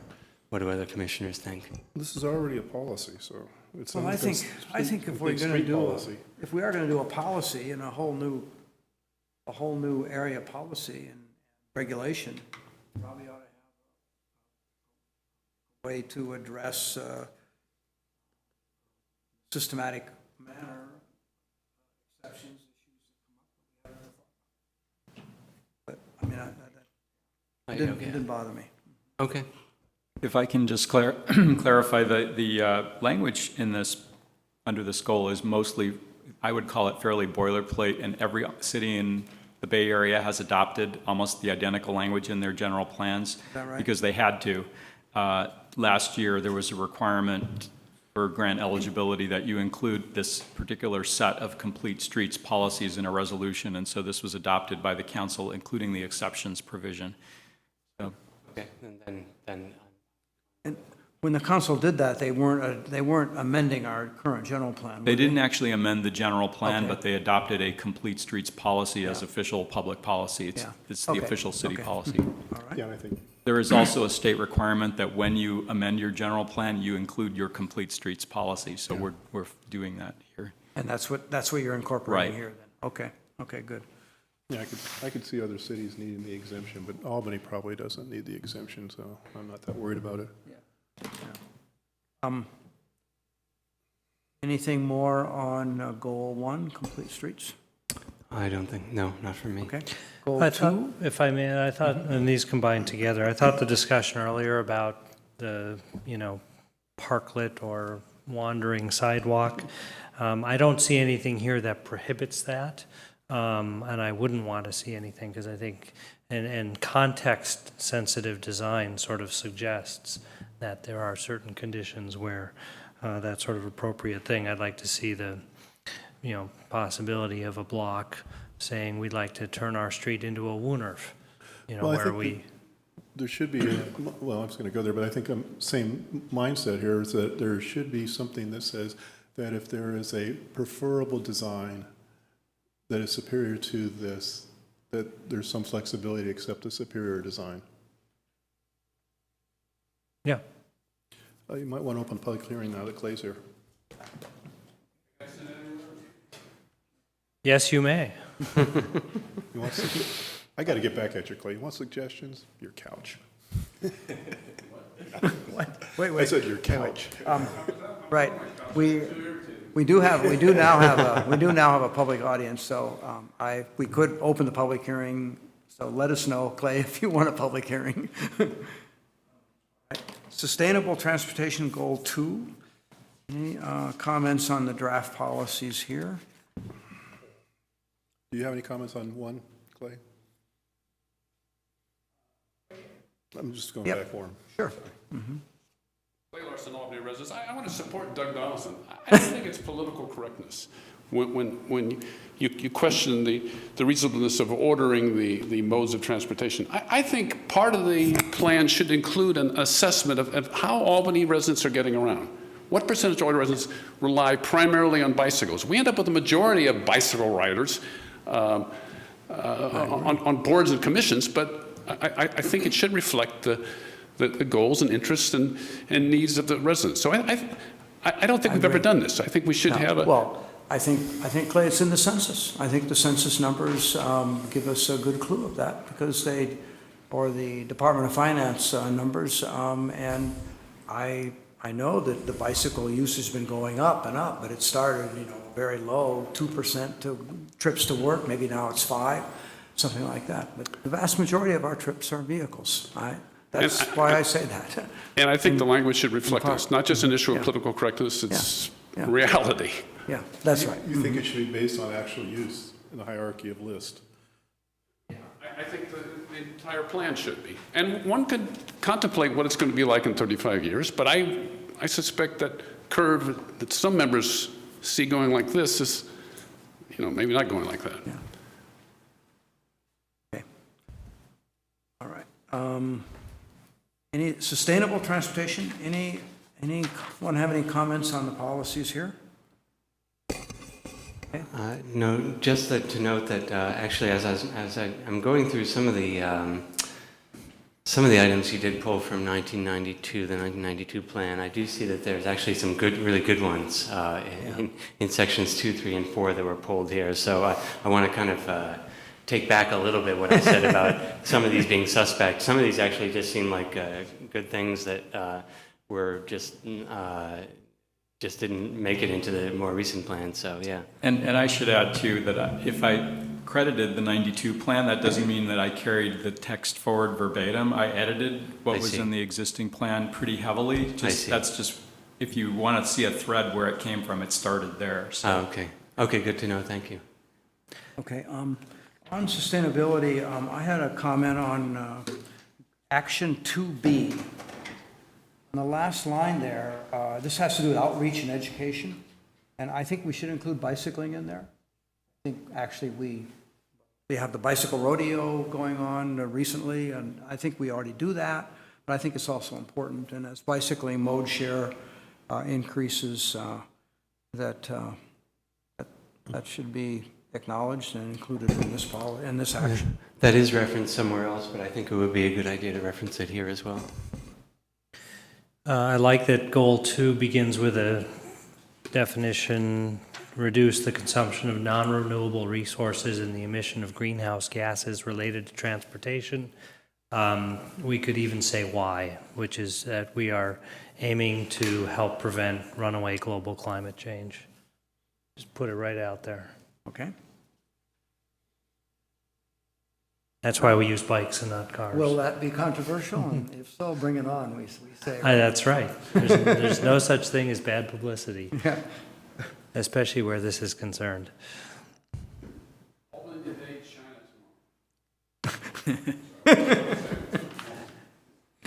Okay. Anything else on sustainable transportation? Okay. On transportation choice, goal 3. Couple 3 pages here.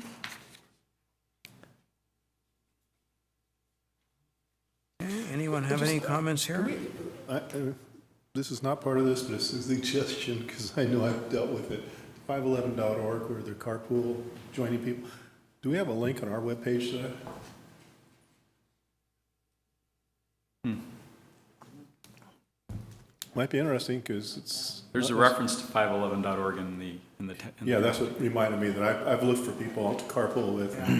and use 511.org, and it's people that are usually not near me, but if people that could have a place to post on our Now, website. that does a lot more than just carpooling Right. link-ups. No, I understand that, but Yeah. what was a thought that, one of the things that even if you're, hey, I'm going to LA next week, I have to drive, anybody in Albany going down to LA next week, post it on the board.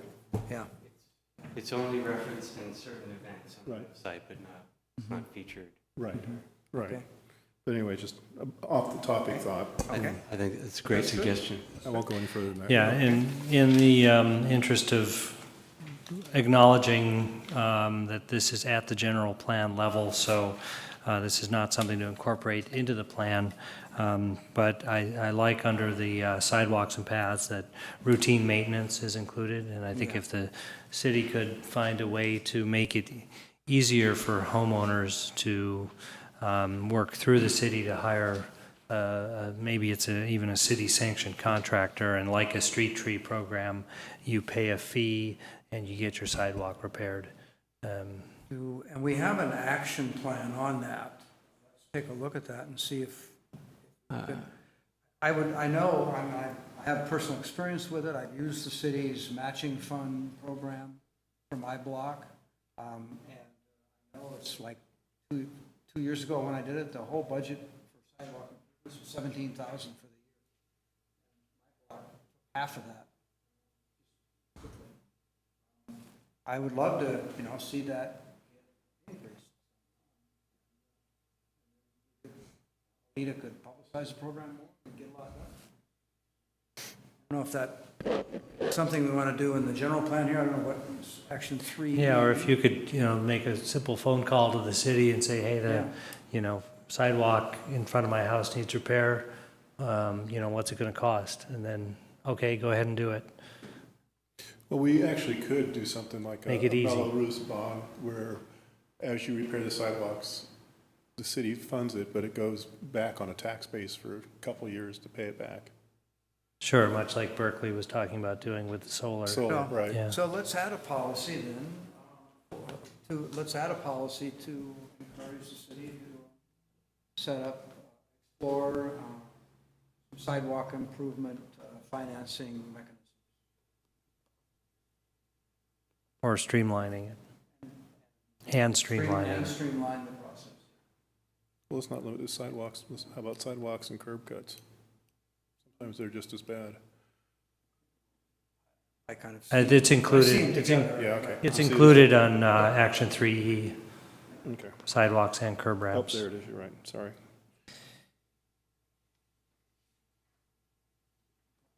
Okay. Anything else on transportation? Bikeway system.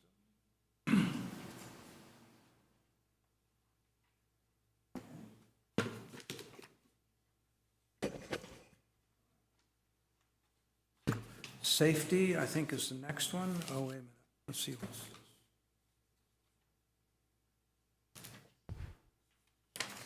I have a comment here. Let me think. See, look on the margin here. But some action 3C under, again, this is transportation choice. I don't think I understand this reference. It has to do with the bicycle and pedestrian access to the waterfront. And a long-term development of a grade-separated bicycle and pedestrian crossing of the railroad and I-80. What's the source of that? And explain to me, is that a new bike ped bridge? It hasn't been decided if it would be a bridge or an undercrossing, but it's directly referenced in the active transportation plan as a long-range sort of vision level project. I think the Okay. idea is it's not being programmed for the capital improvement program, but again, thinking 20 years into the future, this is something that would be such a big effort that you'd have to start thinking about it now. So essentially, this is taking an existing action in an existing adopted city document and including it in the general plan because it is such a large-scale and potentially costly project. If I could, I might know the history of this. I think this comes from way back in the Cerrito Creek project, where one proposal for how to connect the Cerrito Creek Trail to the waterfront was to put a, somehow go from the condos down a bridge over the railroad tracks down to land on the other side of the railroad tracks, and perhaps using the on-ramp to do that, to facilitate the construction of that. Although if you use the on-ramp, it puts you down in somewhat the wrong place. But I think that that's where this might come from. I think that's one of the places. I've also heard behind the village, putting a tunnel underneath. Oh, you have? Okay. So, but I think that the problem, I just want to, having been here long enough, going a tunnel is going to be very tough because the water table there and the mud is just going to make it almost impossible. So it's going to have to go Almost over. impossible. Let's go over. Yeah. Probably also as an aside, I was part of the project that did the Berkeley University Avenue pedestrian bike project some years ago. And that was, at that time, that was a well over $5 million project. I think it ended up approaching $6 million, so. And a lot of hard to work with Caltrans and hard to build and all that. But one thing that I remember in working on that is, I think I recall this correctly, but Emeryville contributed money to that, a portion of that. They had plans for an overcrossing a little bit south of Ashby. Plans for the Ashby interchange rebuild were stalled. They still haven't happened. Emeryville had money set aside. Will give us good access to the Bay Trail, and we'll contribute part of funding to help Berkeley make that happen. If we're looking at something similar to that, I could envision that happening in Richmond or with El Cerrito, with Berkeley for that matter.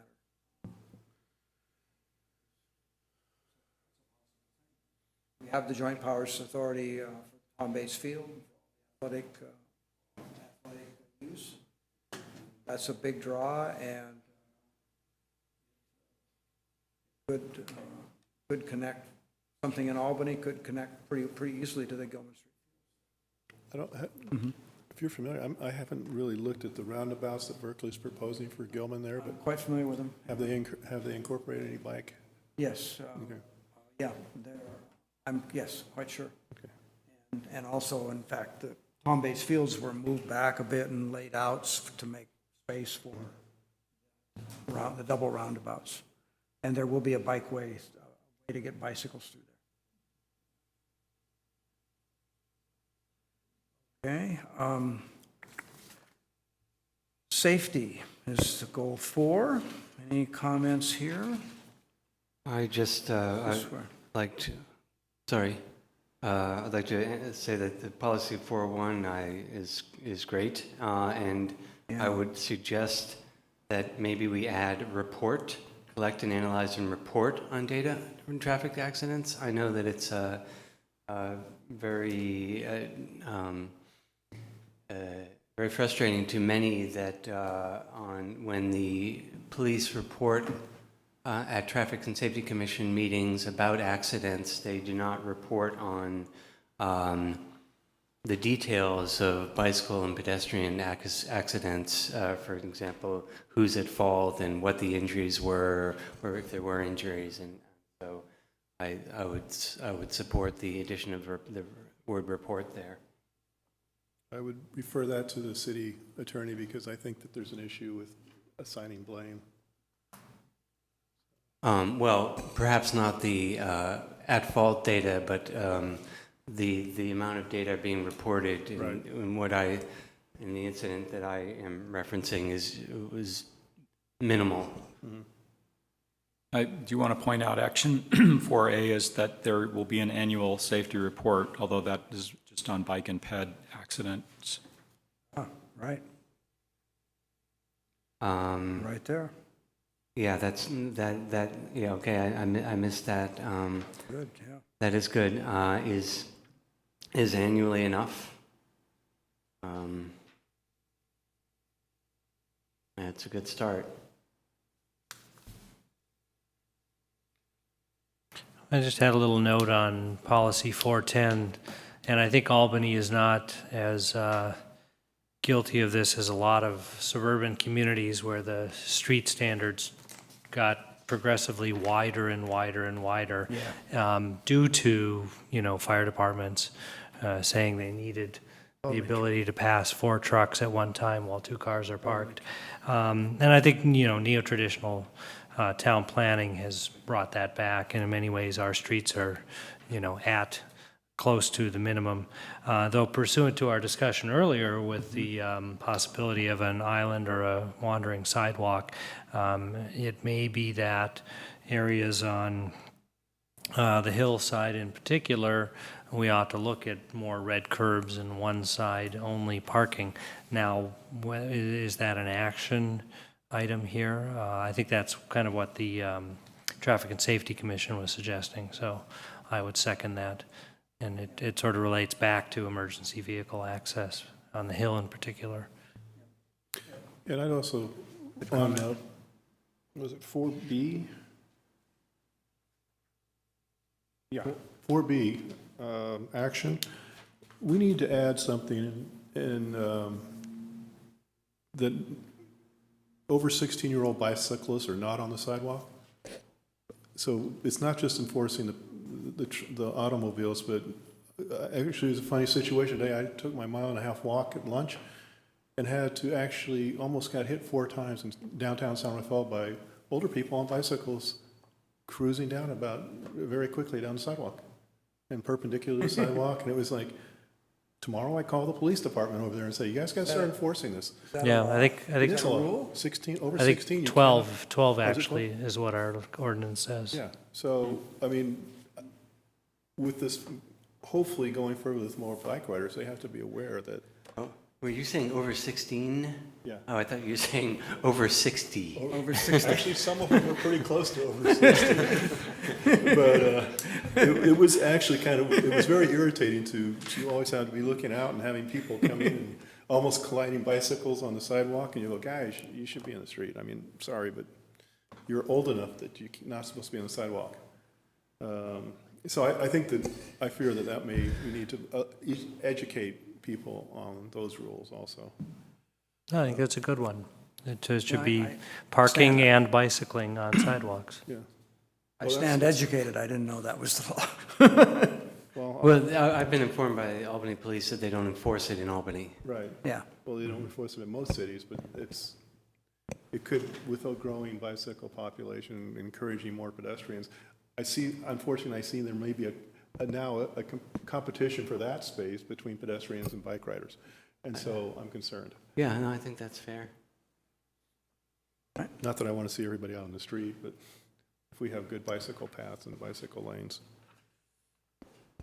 Okay, goal 5, managing transportation impacts. I guess this is where we had a lot of traffic and safety.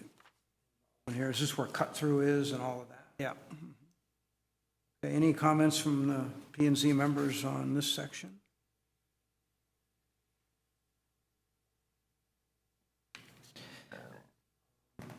There was something here, maybe I misplaced my number, about pedestrian pathways on the hill and through residential areas. Hillside sidewalks, policy 510, there it is. Yeah, there it is.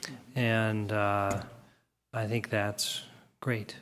And there are possibly other opportunities to pursue more of these. I'm thinking particularly Manor Way, which doesn't quite make it to Terrace Park, and it would be nifty if it did. And I know that gets into that, minutia, but I think it's beyond Albany Hill to throughout town. It's hard to do post facto, but I'm sorry, I didn't quite follow. So you're L'Enfant supporting, did it through Paris or Washington, so. What's that? you're supporting 510? Yes, and suggesting that it be beyond just Albany Hill. I don't understand the discouraged sidewalks portion of that. Yeah, I'll tell you where I'm I with have a this. question mark on the same thing. And instead support pedestrian walkways and trails.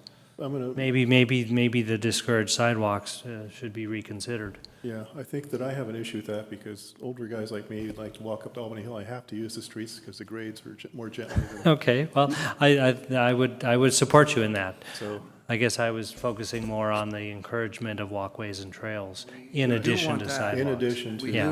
we do want that. Yeah, I think it was the Traffic and Zoning, Traffic and Safety Commission that was also commenting on this one, and perhaps we could just remove the discouraged sidewalks portion of that. I think someone should take a look at what, I think a drive-through, a drive-by would be revealing with this in mind, to do that. We should look at the sidewalks in Albany. I think in some places we have a lot of them, like tonight, Hillside has sidewalks both sides.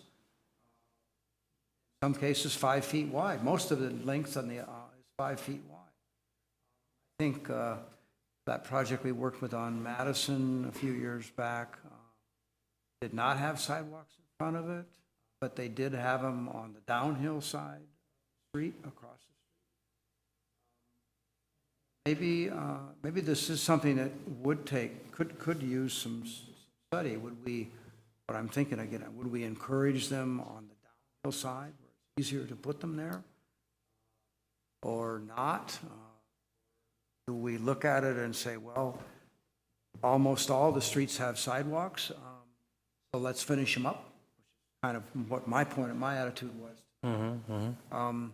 They're almost all in place except for a few vacant lots, and so encourage finishing up the sidewalk system. I think it could use a little bit more look-see, and I'll bet that a drive-by, a windshield survey could show a lot. Well, there, in the area we were looking at today on Hillside, there is, on the other side of the street, there's a portion of missing sidewalk because there's no development on a piece of property. Vacant lot. So I think, yeah, I think encouraging the city to begin to take back ownership of the sidewalk as a public Yeah. amenity is an Yeah. appropriate thing, absolutely. Yeah. Yeah. I had one more. And I do support the trails and walkways, and we have a few up there, and see more. But I think we need better access to the park on the top of the hill. Yeah, one last note on this same item was encouraging the walkways and trails along creeks where feasible. Yeah, good one. It'd be interesting to note if the city could, through a program, go in and finish off the sidewalks in front of a couple of these undeveloped lots, and then somehow go back and back charge the owner as an eminent domain or life safety issue. Because it is really not a great situation when you're walking on a sidewalk, then you got to step around the street and out into and around. So there may be something there. Like you said, there's not that many of them.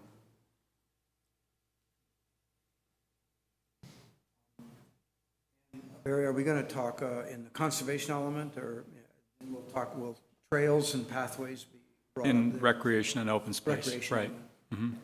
There'll be a section on trails. So, David, I don't think we have a problem with this policy. Okay, I had I kind of hate to bring up the whole the cut-through traffic, since traffic and safety had so much trouble with it. I don't even like the word. But on policy 5.3,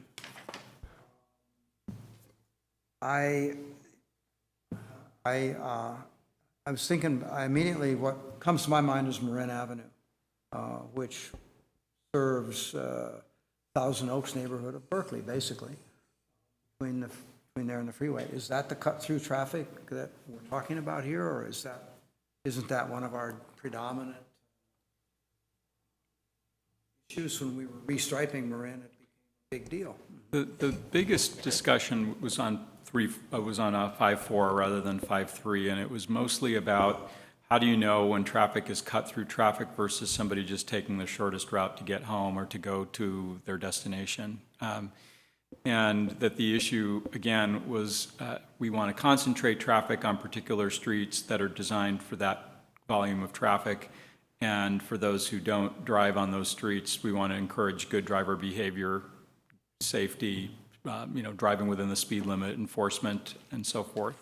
I think that was the direction that I was hearing from that commission. Yeah, and I would Okay. support that direction wholeheartedly. I think they've got it right. So these simply say discourage without defining how to discourage. Well, what I'd love to see, because I'm family's affected by it, is policies that show routes to schools and how the schools are accessed. I haven't thought about it till now, but that, to me, that's the way that my block is affected by cut-through traffic, and I'm not sure that qualifies as cut-through traffic, though. it may not, probably not. But you could encourage walking and biking, and that would be less cars. We do, and we do, and we love that when they do, and that's great. And it's gotten better. There is more biking to the middle school now, for sure, than there was 5 years ago. Yeah. Big change, big change. Well, in fact, I wonder if it was mentioned at Traffic and Safety that if you were asked to define traffic as motor vehicle traffic versus other modes, because I'm assuming, as reading this, I'm assuming it's motor vehicle traffic, and I might want to be specific about that because that's, I imagine, the only issue. Yeah, I agree. And I'd just like to add, I think where we got into some issues with this is with this big project that El Cerrito is going to build at the plaza. And Albany started freaking out about it, saying we've got to close streets because we're going to get nothing but cut-through traffic from that, because they're not going to go down Central to the freeway. That's just impossible at most times of the day. And so the concern was we're going to have a number of cut-through traffics through there and onto the Albany streets that are not really designed to carry that kind of traffic. And when El Cerrito did their impact report, they did not cover the Albany streets. Yeah, you were there arguing against it. And I'll be working on that. I forget all the details, but I'm pretty sure that Cheney had negotiated a fee from them that was going to add a free right turn on Buchanan. Was that the Buchanan intersection was going to go to service level F, and we got mitigation. Some funding, some commitment to funding to mitigate that. Then Robert Lieber was pushing to close a couple of the streets, make them cul-de-sacs at the border. And I've frankly forgotten exactly how it all turned out. I don't think we ever council action to close the streets. I do think we got mitigation measures. Correct. The Traffic and Safety Commission actually voted perhaps unanimously to approve the closing of all those streets. But the council did not. Council did not do that. Okay. Yeah, well, I'm only using that as an example of where, in the future, looking at this, we may have a large amount of cut-through traffic that has not been accounted for. Right. So the idea is, as I think it was Barry's trying to summarize it, the idea is keep the traffic on arterial streets. Right. And that's the important part. Yeah. And, Great policy, but Fair enough. what happens when you can't? At the same time, as I read this, it's not suggesting we go closing streets the way Berkeley Right. has. And I think, it's been found that open networks that distribute are preferable to mazes. I was not in favor of closing the streets to the plaza. Fought closing Barron Street at the end of my block. It has been closed. It continues to be an inconvenience. Adds to my vehicle miles traveled driving around. Of blocking the grid. wider open it is, the more Yeah. point of focus when school starts. We are definitely affected by it. Anyway. Okay, a comment on 5.6. You know, what was I saying? Traffic calming, I think there are, so center islands, road graphics, aren't there other things that are coming up in addition that are sort of out there that could be added as potential suggestions? I think Dartmouth was going to do a road graphic project, is that right? Talking about it? Yeah, and a traffic circle, maybe doing some experimentation with public art and.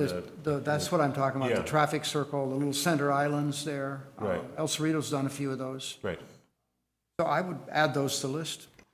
Which intersection? I think they're feasible, and I think they probably discourage local cut-through traffic as well. It does say other methods. I mean, I think that adding those would be fine, but I think that that traffic calming methods continue to evolve. I They mean, do. Just They do. even in the relatively short time I've been following them, I've seen so many new ideas and ideas changing. Yeah, yeah, they do. Okay. All right. Okay, I'm ready for goal 6. Anyone else have anything on goal 5? One moment, I thought I did. Let's see.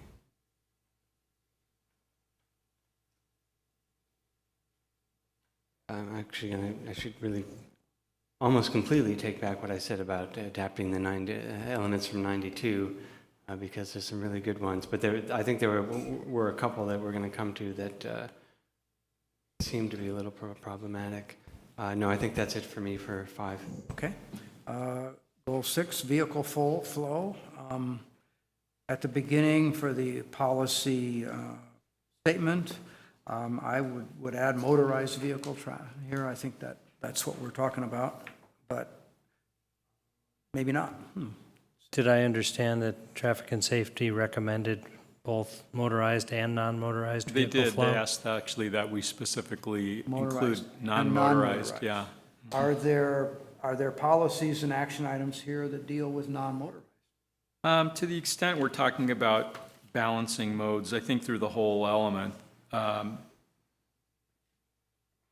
yes, things like levels of service, where there are policies about evaluating level of service to consider bicycles, pedestrians, and other modes of travel as well as cars. So I think you could add non-motorized here. It would still be correct.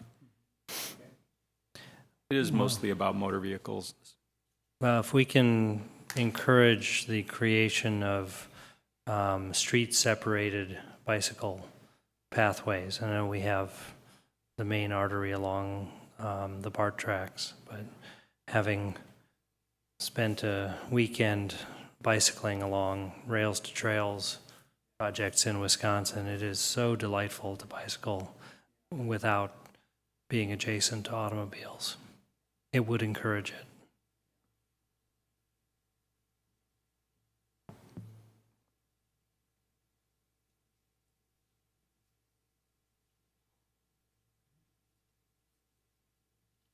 Anything else in here? I had.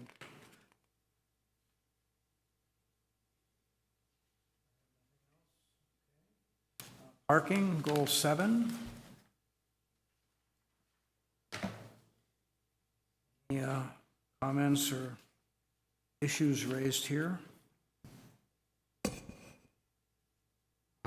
First note I have is action 7E. I think that was the one that first got me suspicious of items taken from the 92 plan. That was explore the development of parking facilities in the Solano and San Pablo Avenue commercial districts. I don't think I'm in favor of that one.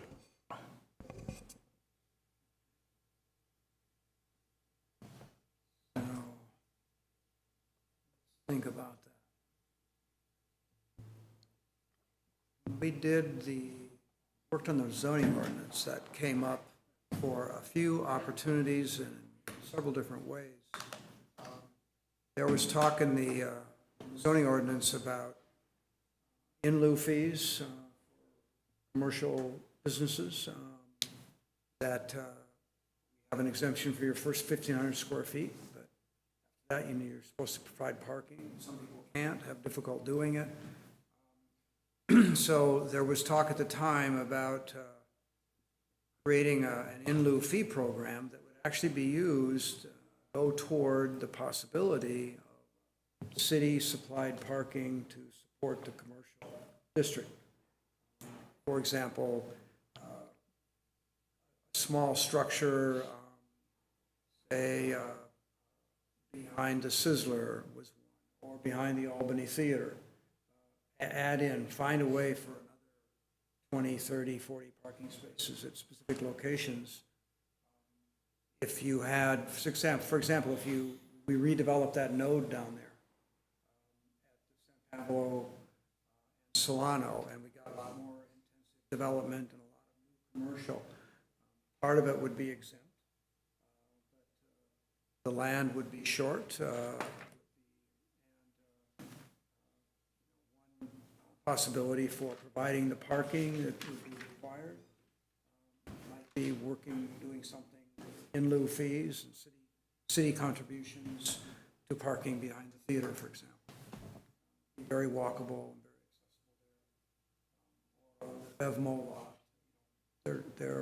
There are places, if San Pablo and or Solano were sort of built out more, built toward its capacity, we'll be adding a lot of commercial development that would need parking to succeed.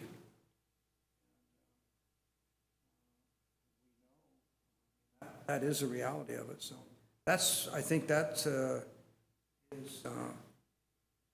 was a legitimate discussion when we were doing the zoning, and one that shouldn't be just cast aside right now.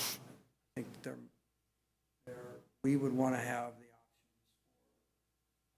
for some flexibility in providing commercial areas. We want the commercial areas to redevelop and. Well, I think I'm sensitive to the need for parking if we want to have a vital and we get and our business district expands and gets more vital. But I'm not sure that the idea of parking structures that are apart from the businesses is the best way to do that. But I might be the only one who has a problem with this one, so I'm not gonna fight it. It is done. It's done in downtown Berkeley. It's done in Walnut Creek. Has really revitalized the old downtown. But they really provide a lot of parking behind the storefronts, behind the street fronts. Well, if we can do such a thing in conjunction with, reducing the ratios, or as was discussed at our joint committee, and is contemplated here, accepting an in lieu fee where one cannot meet the parking ratio, it should go towards something like that. Yeah. I thought all of the things that we discussed in those joint meetings are worthy of consideration here. Mm-hmm. Again, they may get into more of the how-to detail than is necessary. I did have one clerical note, which is on action 7B. Given that this is a city document, we should probably refer to it as a parking ballot measure. An initiative would be a citizen-enacted device. You are right. And so that should be a measure. And then I think there's discussion of parking standards, and I when I first read that, I was thinking, oh, great, yeah, maybe we can reduce the size of parking spaces, given the propensity towards smaller and smaller cars. Granted, some people will still have larger cars, but I think with the general shrinking of automobiles, there's room for those larger cars amongst them. So I wanted to add to the, work looking at parking standards the size of the parking spaces and the amount of land required to have to maneuver them, that all of that could shrink and possibly allow us to fit more cars on valuable real estate. Actually, I had a question about that same item, whether it even should be in here. If it goes to ballot, wins in November or the year from November, it's still sitting there in the policy until 2035. So the actions in the general plan are a little bit different from the policies in that you would be periodically, in theory, updating the actions as they're implemented. Okay, modifying them or taking them off. Right, and adding new ones. And this one in particular, it is more or less in the 1992 plan, isn't it? Mm-hmm. There was something about, And we finally did it. we're working on it. Yeah, I think that part of it is the ballot measure was just for residential parking. I mean, as it's currently envisioned, and this is, so then what happens to the commercial standards, which are still 20-something years old?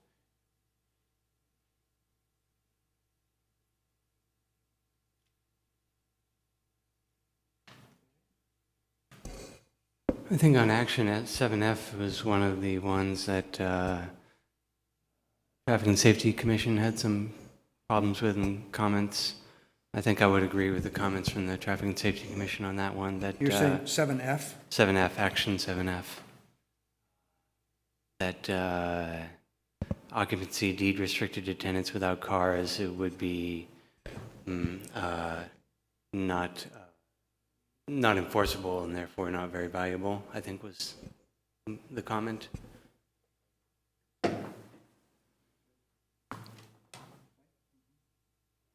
Sure.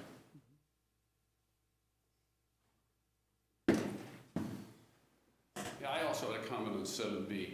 The statement that the, we're not sure exactly what the measure is going to look like, but there's a statement, it would be consistent with the city's goal of reducing auto use. I looked carefully at the city's goals and objectives. I don't actually find a clear statement anywhere where by resolution the city council has voted on a decision to reduce auto use.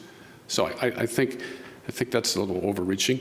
I also think, if you want to go have an election contest where we characterize Measure D as attempting to force people to give up car ownership, I'm all for that. I think we'll battle that out. But I suspect that's a misuse of parking standards. I don't think parking standards should be coercive. I don't think that's, not sure you mean to say that. Municipal parking is pretty benign. I'm surprised. And I'm still waiting because you announced to the audience out there, the 14 or 15 people watching, that you had a lot of 92 general plan issues that you wanted to see. No, I stated I had to backpedal strongly. So far I haven't heard any. So I think it was just that, it was the one, it was that one. Municipal parking was the one that really got you going. Okay, that's interesting. Because I think 92 is not that long ago, and I think I've read through the ones that were carried from 92. In 92, they recognized that traffic's a problem, and these were attempts to mitigate that problem. So unless you can conclude that somehow traffic's also gotten better, I don't see any way I would want to excise. Certainly not municipal parking. Yeah, as I said, I wouldn't fight that one. What I would say, though, is in response to your earlier comments, is that I think the city, in voting to approve the climate action plan, did vote to discourage the use of gas-burning vehicles in favor of other modes of transit in order to reduce carbon pollution. So I believe that is a city policy.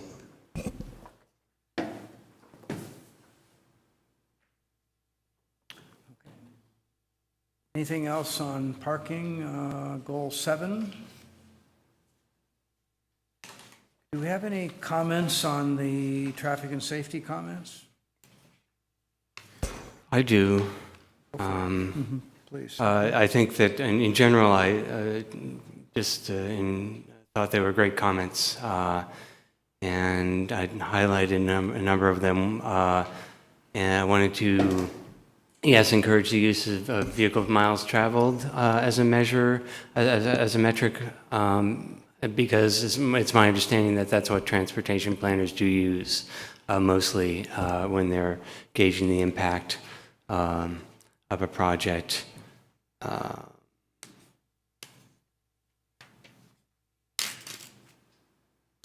And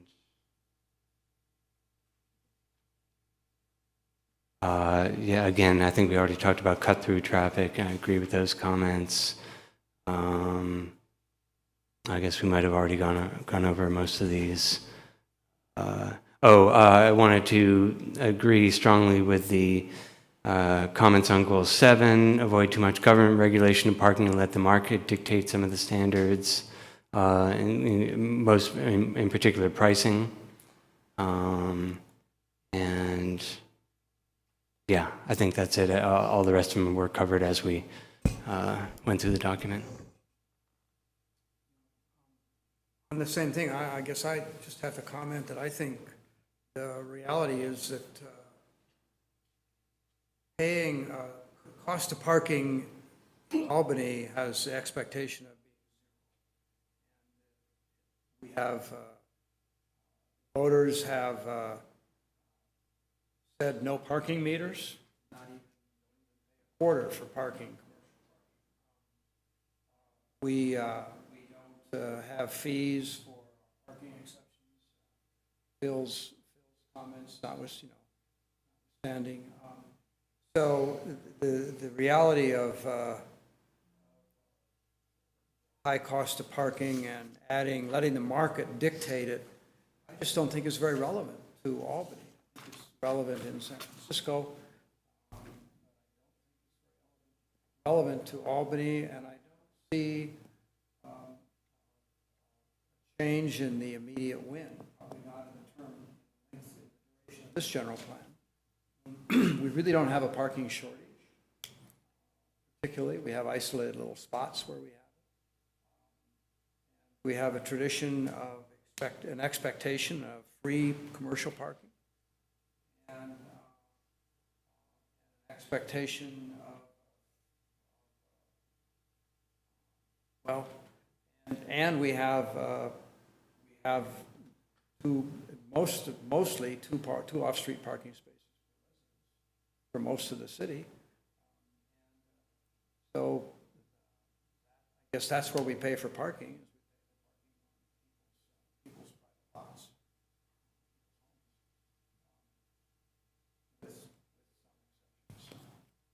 I don't think that the analogy of charging for parking and making parking a cost item either directly or indirectly is one that Yeah, I think you're right, Doug. One needs a certain critical mass of automobile parking need. probably what I'm saying. And we don't have that need, and I hope we never have it. And I just want to clarify, those were not my comments. Okay. Nick's comments. They were not your comments? No, Nick was mentioning that. I'm a big proponent of, in lieu of fees, that we need to either just use it to offset the pressure that the city feels on the neighborhoods surrounding the retail areas, and somehow mitigate that pressure, whether it's off-site municipal parking with a shuttle, Right. that the in lieu of fees do not necessarily have to be used to pay for off-site municipal, but some way to mitigate the Yeah. problem.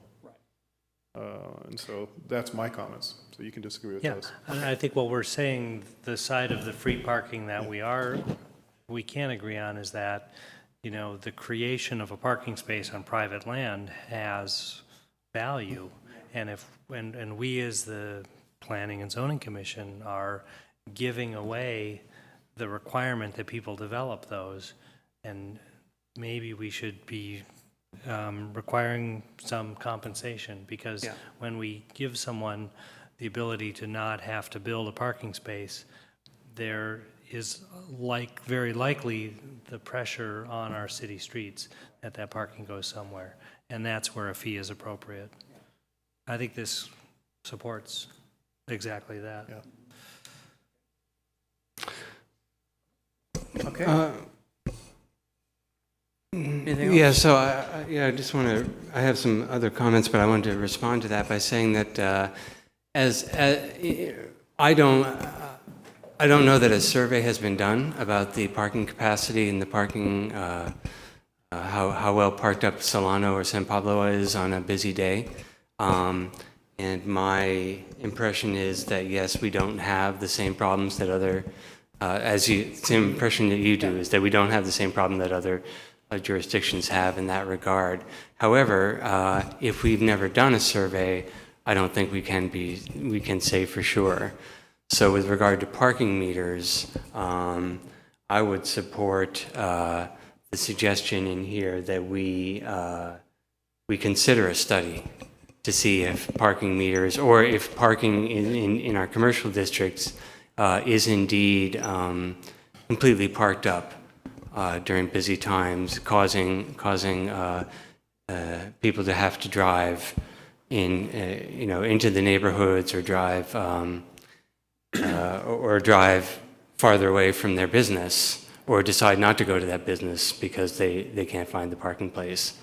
So I would support an actual study, and then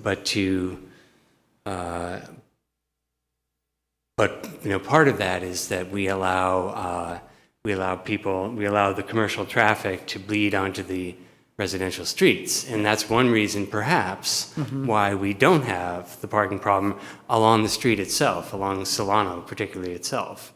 And if we had a residential parking permit program, that might change that completely. And I've been here for at least one application where a residential parking permit would go a long way towards resolving an issue that the residents had with new development along Solano. And I can't see how we can have new, good business development and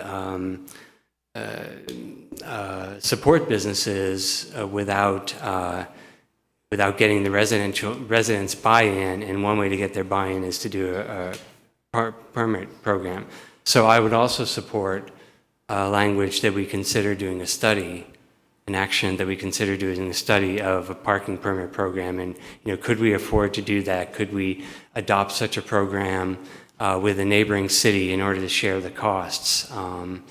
So I think those are two things that I would like to see in here, that we consider studies like that to actually put the data behind the words that we're saying about parking. Well, I'm actually going to counterpoint that a little bit. You did hit it correctly. It's not the 30, 60, or 90-minute traffic along Solano Avenue that's causing the problems. It's the number of people that work along Solano Avenue that come into the neighborhoods and park. At least average once, maybe 2 times a week, I've got people partially or fully blocking my driveway. They're totally oblivious. They just park. So it's long-term parking. So it's really kind of a two-point issue. I don't think it is the customers coming to Solano Avenue is the issue. And I want to see more businesses on Solano Avenue. It makes it healthier. But what we have to do is compensate that, and maybe the LUIF fee pays for the parking permit, because what I hear also out there is people don't want to pay a parking permit fee to park on their own street. So maybe we say, let's look at using the in lieu of fee of that. I don't think we need to fund another study. We know what the problem is. We just have to listen to the people that come in front of us and tell you that you can't park, and it's long-term parking from. I actually have people now parking on my street that walk up to Solano to take the bus to San Francisco. It's that, and actually now become a transit hub.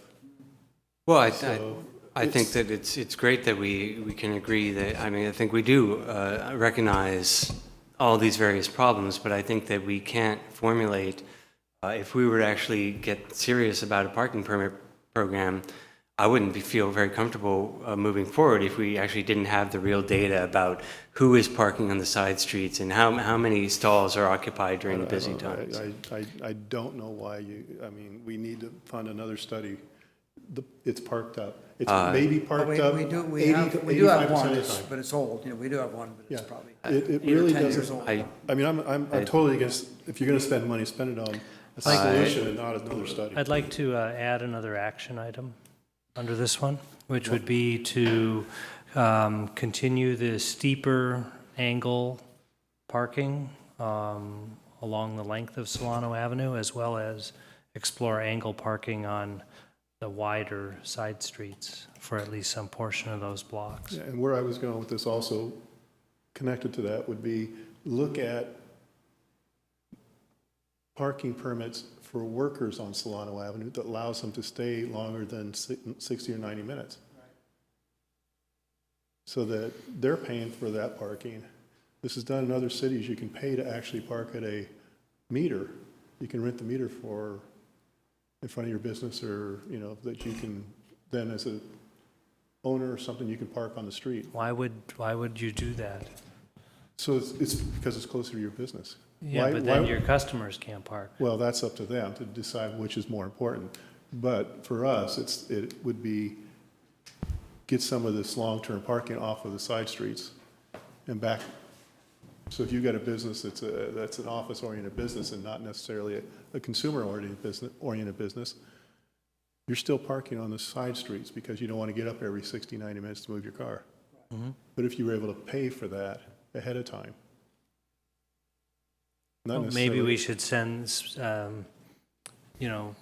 extend that 90-minute parking all the way down the side streets to Marin and Washington. I feel people are just going to park further and walk further. Great. Yeah. There's less pressure on those Well, outer blocks. that might be a solution. But I think we're getting into the minutia that Yeah, Barry yeah. warned us to not get Right. into. Yeah. Because he wants to go Okay. home. Well, so do you, right? No, I was going to say, too, that there's action happening on this right now. I mean, there is a parking study pending, and so some of this is going to be happening even before the general plan is adopted. So the general plan is probably not the place to get into the specific outcomes of the parking study, because the parking study Right. hasn't been done yet. Right. But Right. I think that it's enough to acknowledge these are all important issues that need to be addressed moving forward. So, I mean, that's probably what we'll say is something that gets to a lot of this without actually dictating what has to happen next. And just a question, so you mentioned earlier that their traffic counts have been done for 2014, and so we'll be seeing those and maps in a later meeting? Is that Yes. okay? Mhm. Great. Yeah, wonderful. Question about traffic counts. Do they do traffic speed, average traffic speed also, when they did these counts? I think they only were doing volume. I'm not aware if they were counting, they were doing speed. The city may have separate studies of average speeds, but the consultant only was doing counts. There were cordons laid out across the road at, 30 points or something. Those are quantity. Right. They're not speed surveys. Well, I know, I was just wondering if they did speed, because I've noticed an increase in some of the streets around here when we reconfigured them, that people seem to be driving faster to get between lights, so. Okay. I think that we've gone through it all, and I think we should I want to thank Barry for pulling this all together. It's really a very tight job, and I think it makes our work a lot easier. Great to have you doing that, and I think you've really done a nice job with the report. Thanks. Yeah, so we've got land Gone use. pretty smoothly as far as our review is concerned. Land use, transportation, and housing would be the big three in this process, and Right. those have now been rolled out. So we're moving into, the other elements of the plan with conservation and safety coming up. This is, I think, the bulk of the policies in the plan have now been put out there. Anything else? So, where are we in the agenda? Is this the last item here? We have some announcements and things. So anyway, thanks, Barry. Appreciate your work and a good study session. Thank you. Are there announcements, communications, discussion? I may be absent at the next June 11th meeting. Don't know yet for sure. Project I have in Moraga may go back to the town council. If I'm not here, Nick, go to you. So the next meeting is June 11th. And with that, then, I will adjourn tonight's meeting. Thank you very much.